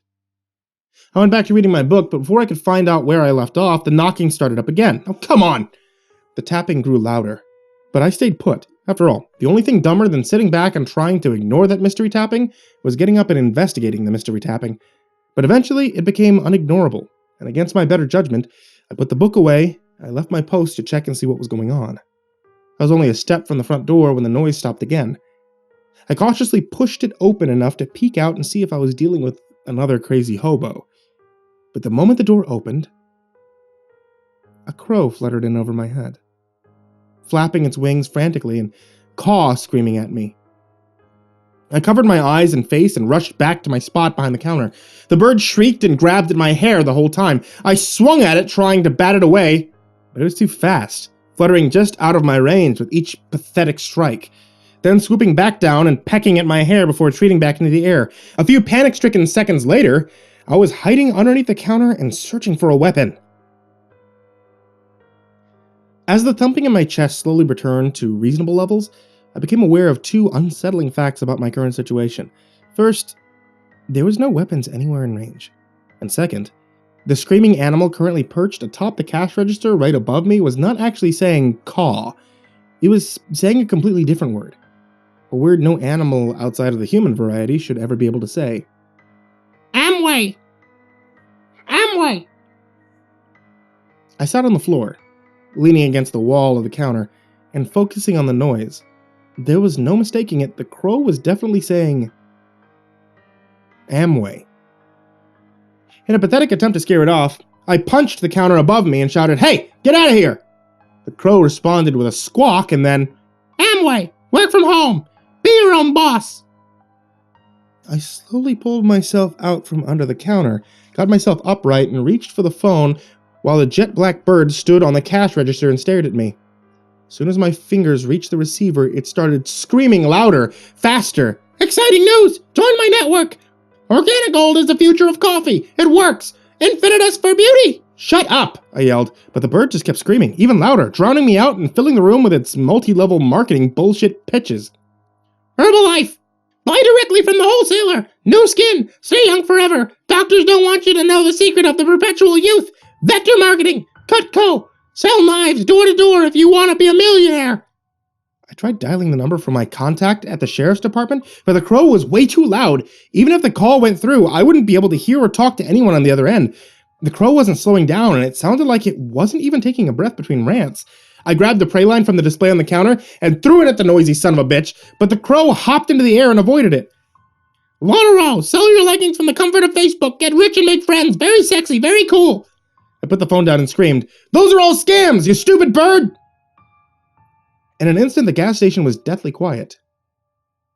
The bird ceased the squawking and dropped under the counter a few feet away. The only sound was the thumping in my chest. I finally had a moment to catch my breath and take in the situation. The crow was massive by crow standards. I mean, other than that, I don't really know how to describe it. He was, a crow. Black eyes, black beak, black feathers, with a strange oily sheen when the light hit it just right. But other than its eerie human voice and unusually aggressive sales pitches, it wasn't all that noteworthy. This was not the first bird to get inside the gas station by a long shot. Normally, all it takes to correct the problem is patience, a ladder, an extension cord, and a shop vac. But something told me this case wasn't going to be that simple. In fact, as we stared at one another, I couldn't help but feel like the crow was studying me, coming up with some kind of nefarious plan.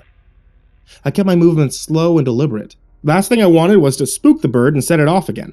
It watched as I picked up the receiver, cradled it under my ear, and dialed Deputy Love's personal number. He maintained eye contact as the phone rang, and rang, and rang. After about 20 seconds of ringing, I was starting to wonder why the voicemail hadn't taken over yet. Finally, the ringing stopped, and a tired voice said, "Hello? Deputy Love?" "Yeah." "Hey, it's Jack. From the gas station?" "I know who you are. You're the only one that can be calling me at..." "Wait, what time is it? Jesus Christ, Jack, this had better be an emergency." "I got a bit of a situation here. There's a crow inside the store. And it's talking. And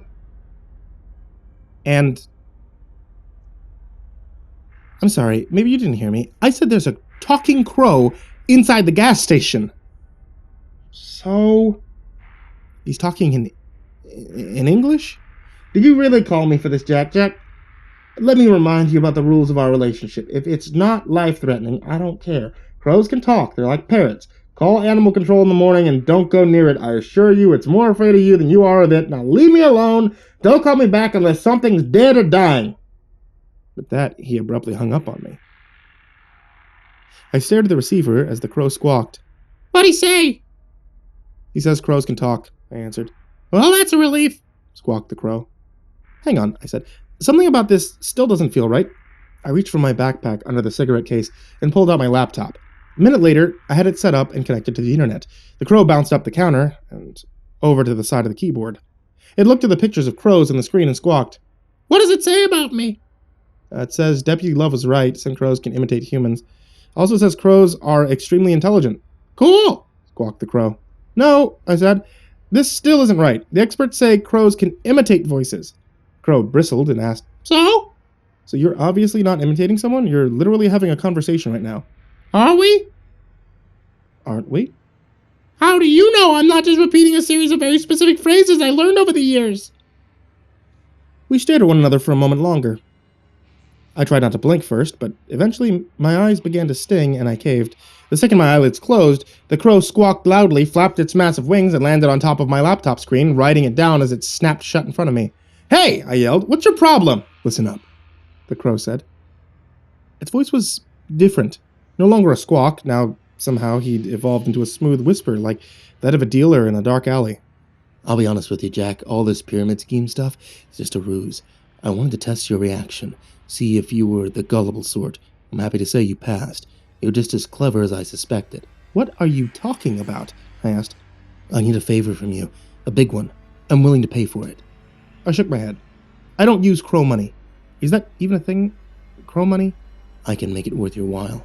Trust me, I have skills. We can trade favor for favor. Right then the front door swung open. Mr. Crow had me so distracted I didn't realize that a truck had pulled into the parking lot, and a real human customer was about to require my attention. The Crow flew back into his spot on top of the cash register and sulked as the young man in the camo jacket walked inside and threw me a, "Hey, Jack." Only then did I realize my mistake. This was not a customer. This was just another inconvenience. One of the locals with the distinct honor of gracing our "do not serve these people" wall of shame.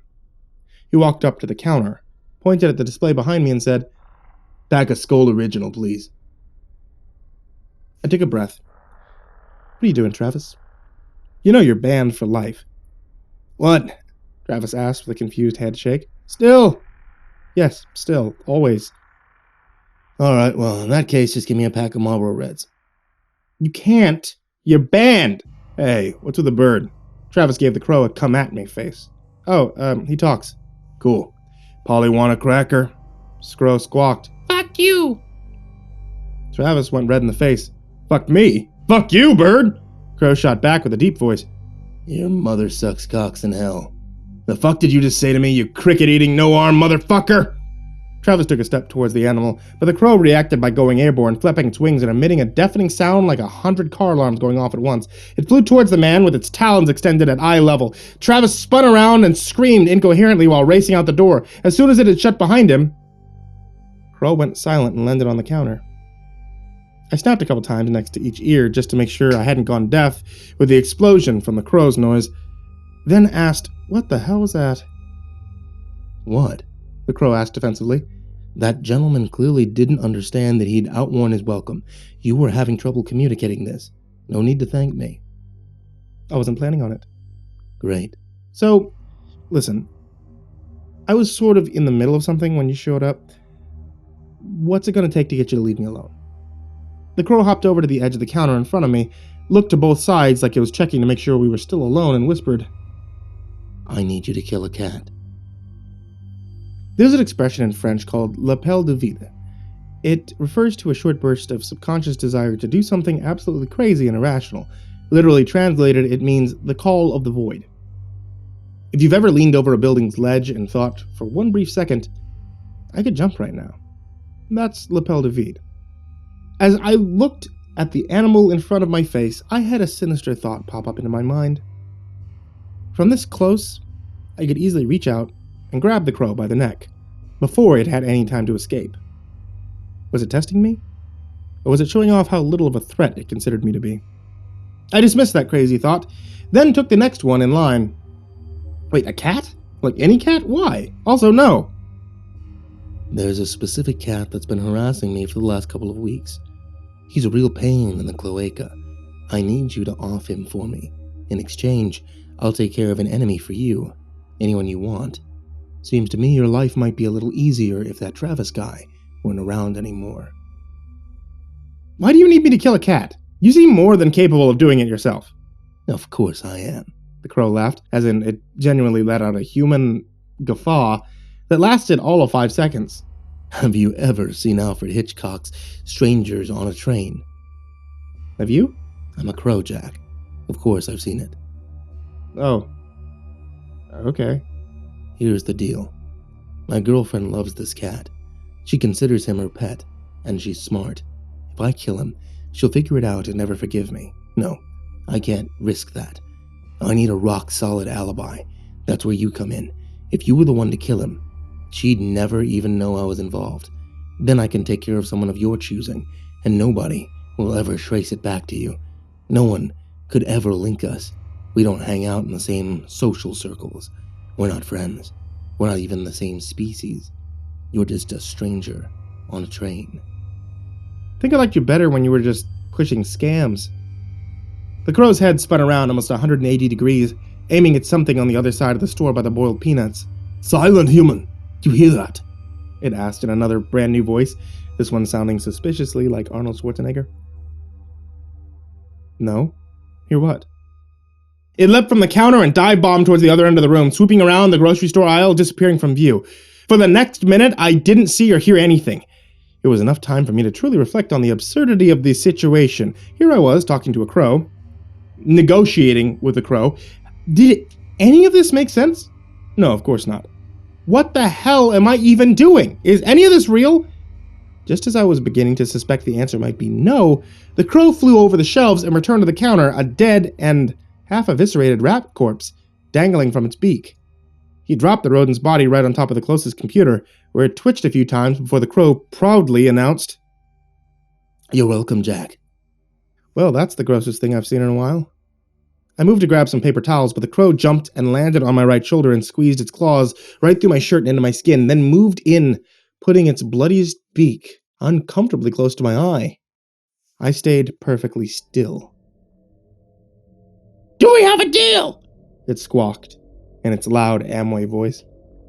To be perfectly clear, I was never going to kill a cat. I didn't want the crow to kill anyone for me either. There was absolutely nothing appealing about this bird's offer. However, his claws had already broken my skin and drawn blood, so I was feeling highly motivated to say whatever I needed to say to get this over with. Okay, I said in my gentlest voice. Sure, we have a deal. How do I find this cat? What does it look like? A surge of pain shot through my shoulder as the bird released its death grip. Its wings smacked me in the eye as it took flight, landing atop the cash register once again, while blood slowly soaked into the shoulder of my riddled shirt. "Get a pen and write this down," he barked. "His name is JP. His last name is Maroney. He lives at 534 2nd Street. I opened the drawer where we keep the stationery supplies and grabbed a pen and paper, but I could sense that something wasn't quite right. Wait, this cat has a last name? Yeah.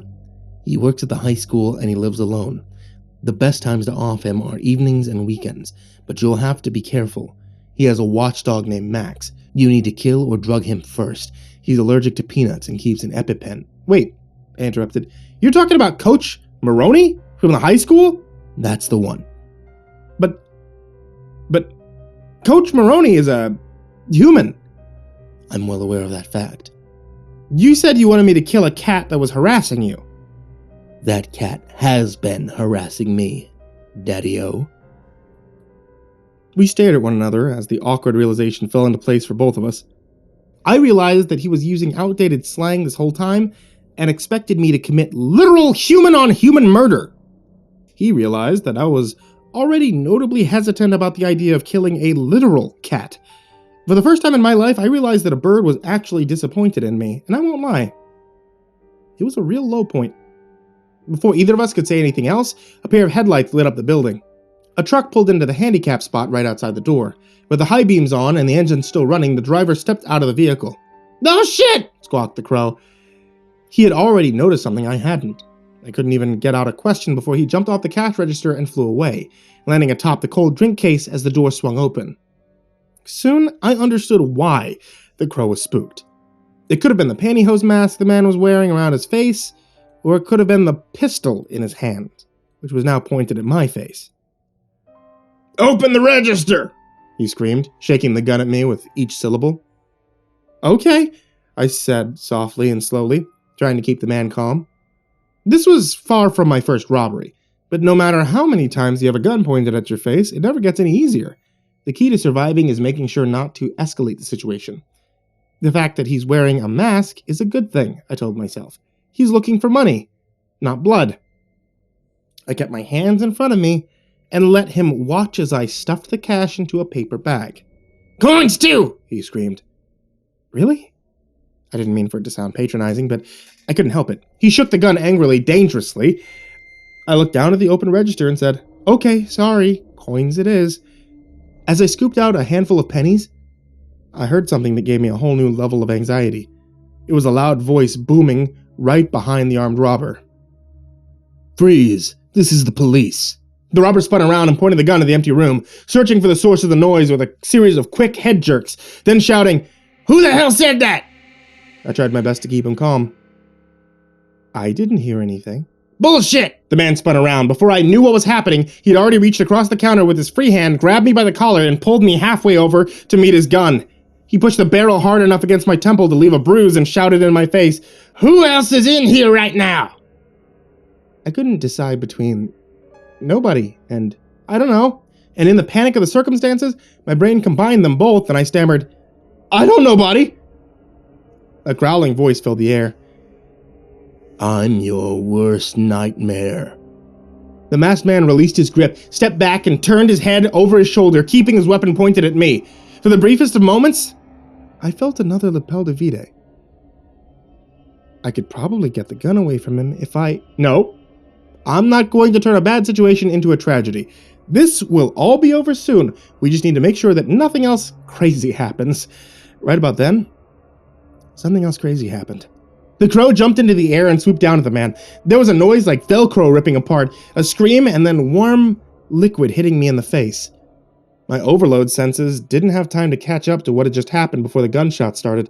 I dropped to the floor, pushing myself against the counter wall and covering my ears, while the room filled with the smell of gunshots and the sound of explosions and screaming. It may have only lasted a few seconds, but it felt like hours. When it was done, all I could hear was the man wailing in pain and fury. My eye! The fucker got my eye! I don't know what possessed me to climb back up from my hiding spot. Perhaps it was the mixture of curiosity and situational madness, but a moment later, I was peeking over the counter to see what had happened. The masked man was pushing his left hand against his face, hunched over in the middle of the store. I stood up the rest of the way and saw that the floor was painted in streaks of blood, spatter art, feathers, and red boot prints all over. On the ground by the man's feet, the crow attempted to flap its wings, but it failed to lift off. One of the wings was mostly gone, replaced by a dark red pulpy stump. The other wing fluttered ineffectively until the man lifted his boot high into the air and stomped it. With the animal's wings pinned underfoot, the man pointed his gun at the crow and readied to shoot. Hey! I yelled. The man turned his attention my way. His mask was saturated in blood. It erupted from the wound under his eye where his left eye should have been, and flowed between his fingers down his neck and shirt. The crow must have taken a decent chunk out of his face along with the eye. Now the man wanted revenge. I couldn't blame him, but I also couldn't stand back and do nothing. I grabbed the paper bag, tossed it at his feet, and yelled, "Take the money and go!" The man didn't even hesitate before aiming the gun at me and pulling the trigger. I squeezed my eyes shut and braced myself. But nothing happened other than the sound of a harmless click. He already fired his entire load. When I reopened my eyes, the man was racing over to the bag of money. He bent down and grabbed it. The crow released a blood-curdling caw, caw, caw, caw, nearly as loud as the gunshots themselves. Caw, caw, caw, caw. The man ripped off his blood-soaked mask and threw it to the ground, shouting something at me that I couldn't hear over the continuous sound of the bird. Caw, caw, caw. The noise grew louder, louder than a thunderclap, louder than I thought was possible before this. I covered my ears. The man attempted to do the same, but the moment he pulled his hand away from the gaping wound on his face, a fountain of blood poured out. He quickly returned his palm to the bloodied gash and screamed. The lights from his truck began to flicker. At least, that's what it looked like at first. But then I realized that wasn't what was happening at all. The lights were being covered, blocked out by swirling masses of black shapes, a thick swarm of creatures that descended upon the gas station parking lot. And as I pulled up my hoodie and squeezed the fabric against either side of my head, I registered that the noise was no longer coming from the crow. The caw, caw, caw was coming from the tornado swarm of hundreds of black birds, cawing in unison, perfectly synced. The earth trembled beneath me. Soon the entirety of the parking lot was swallowed by the legion of birds. The truck was gone, the world was gone, all replaced by a mass of black feathers. Glass exploded from the windows and doors, then poured inside. Cawing the same beat, all I could do was stand by helplessly as the swarm took the man piece by piece. They went for his face first, tearing the shreds down to the bone. They attached themselves to his chest and limbs. Soon he was covered in black. More of the swarm surged inside, flowing around him like a wave, flapping furiously until all I could see was a wall of darkness stretching to the ceiling, blocking out the fluorescent lights. I dropped to my regular hiding spot below the counter and waited. The air turned hot, the floor continued to rumble, the counter walls vibrated around me. Even though I couldn't see anything, it felt right to close my eyes, and then, after a few moments, it was over. The lights were back on, the world was normal, no noise but the ringing in my ears, and I was lying in the fetal position, counting my breaths and wondering why I was still alive. The thought occurred to me, a thought that was all at once terrifying and comforting. Maybe it didn't really happen. I'd been working a lot lately. I'd been pushing myself. It was well within the realm of possibility that I'd imagined everything. That sure would make a lot more sense than a bird who spoke English and watched Alfred Hitchcock. In fact, if I were being brutally honest with myself, there was an unignorable part of me that knew the world would be better off without Coach Maroney in it. Man was a walking, talking piece of trash and gym shorts who basically tortured kids like me for a living. Maybe this whole thing was just another delusive machination born of repressed childhood trauma and caffeine poisoning. I stood up, looked at the gas station, and accepted the reality. No, I didn't imagine it. There was blood and broken glass and bullet holes, but there wasn't a dead man. The crows must have taken the robber's corpse completely. I made my way around the counter to survey the damage. That's when I saw the broken body of the black bird huddled behind a display of chips. I walked over to him, carefully stepping around the glass and puddles of blood, and crouched down and asked, "You okay?" His voice was pained. Do I look okay? Not really. That was a rhetorical question. Sorry. And sorry I couldn't save you. His voice was getting softer with each sentence. Don't be. I was going to kill you anyway. What? I got cocky. Thought I could take that asshole for you. Then you'd be in my debt. What a pussy. Bringing a gun to a bird fight. Wait, go back. What was that about killing me? After you killed Maroney, I was going to tie up the loose ends. All part of the plan. You know what they say. You want to make God laugh. Tell her your plans. Wow, I said. That's a lot to unpack here. I'm not long for this world, Jack. What am I supposed to do now? He didn't answer. I waited a few seconds, but there was still no answer. I poked him, but there was still no answer. Eventually, I understood he wasn't going to answer. His last words were surprisingly appropriate. Go.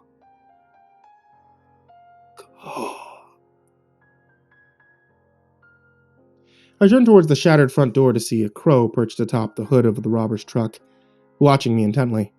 I held out my hand so the crow could see I meant no harm. Then I moved away from his fallen brethren. If there's some kind of crow protocol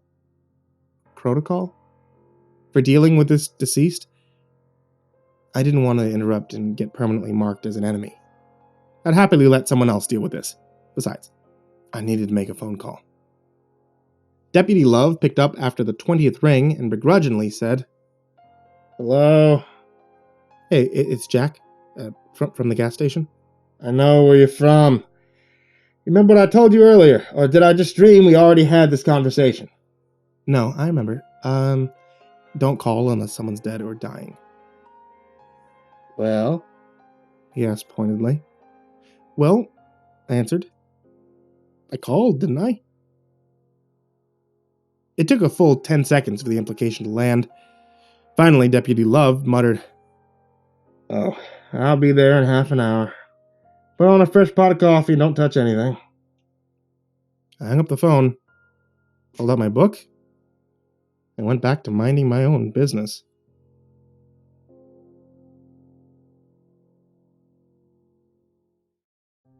Hey there once again, kids, it's me, MrCreepyPasta, and I just wanted to give you a big thank you for watching tonight's video. If you guys ever wanted to help support the show, you can always do so if you watch the show on youtube.com/MrCreepyPasta or find the MrCreepyPasta Storytime podcast on iTunes, on Google Play, and on Spotify. And also, if you ever want to check out my wife's tea shop, it's etsy.com/ivorymonocletea, where she sells hand-blended herbal teas in the theme of Dungeons & Dragons and Harry Potter and Final Fantasy and the like. You can find the link for it, as well as many, many, many other links in the description down below. And, drumroll please, a big, big, big thank you to everybody supporting me at patreon.com/MrCreepyPasta.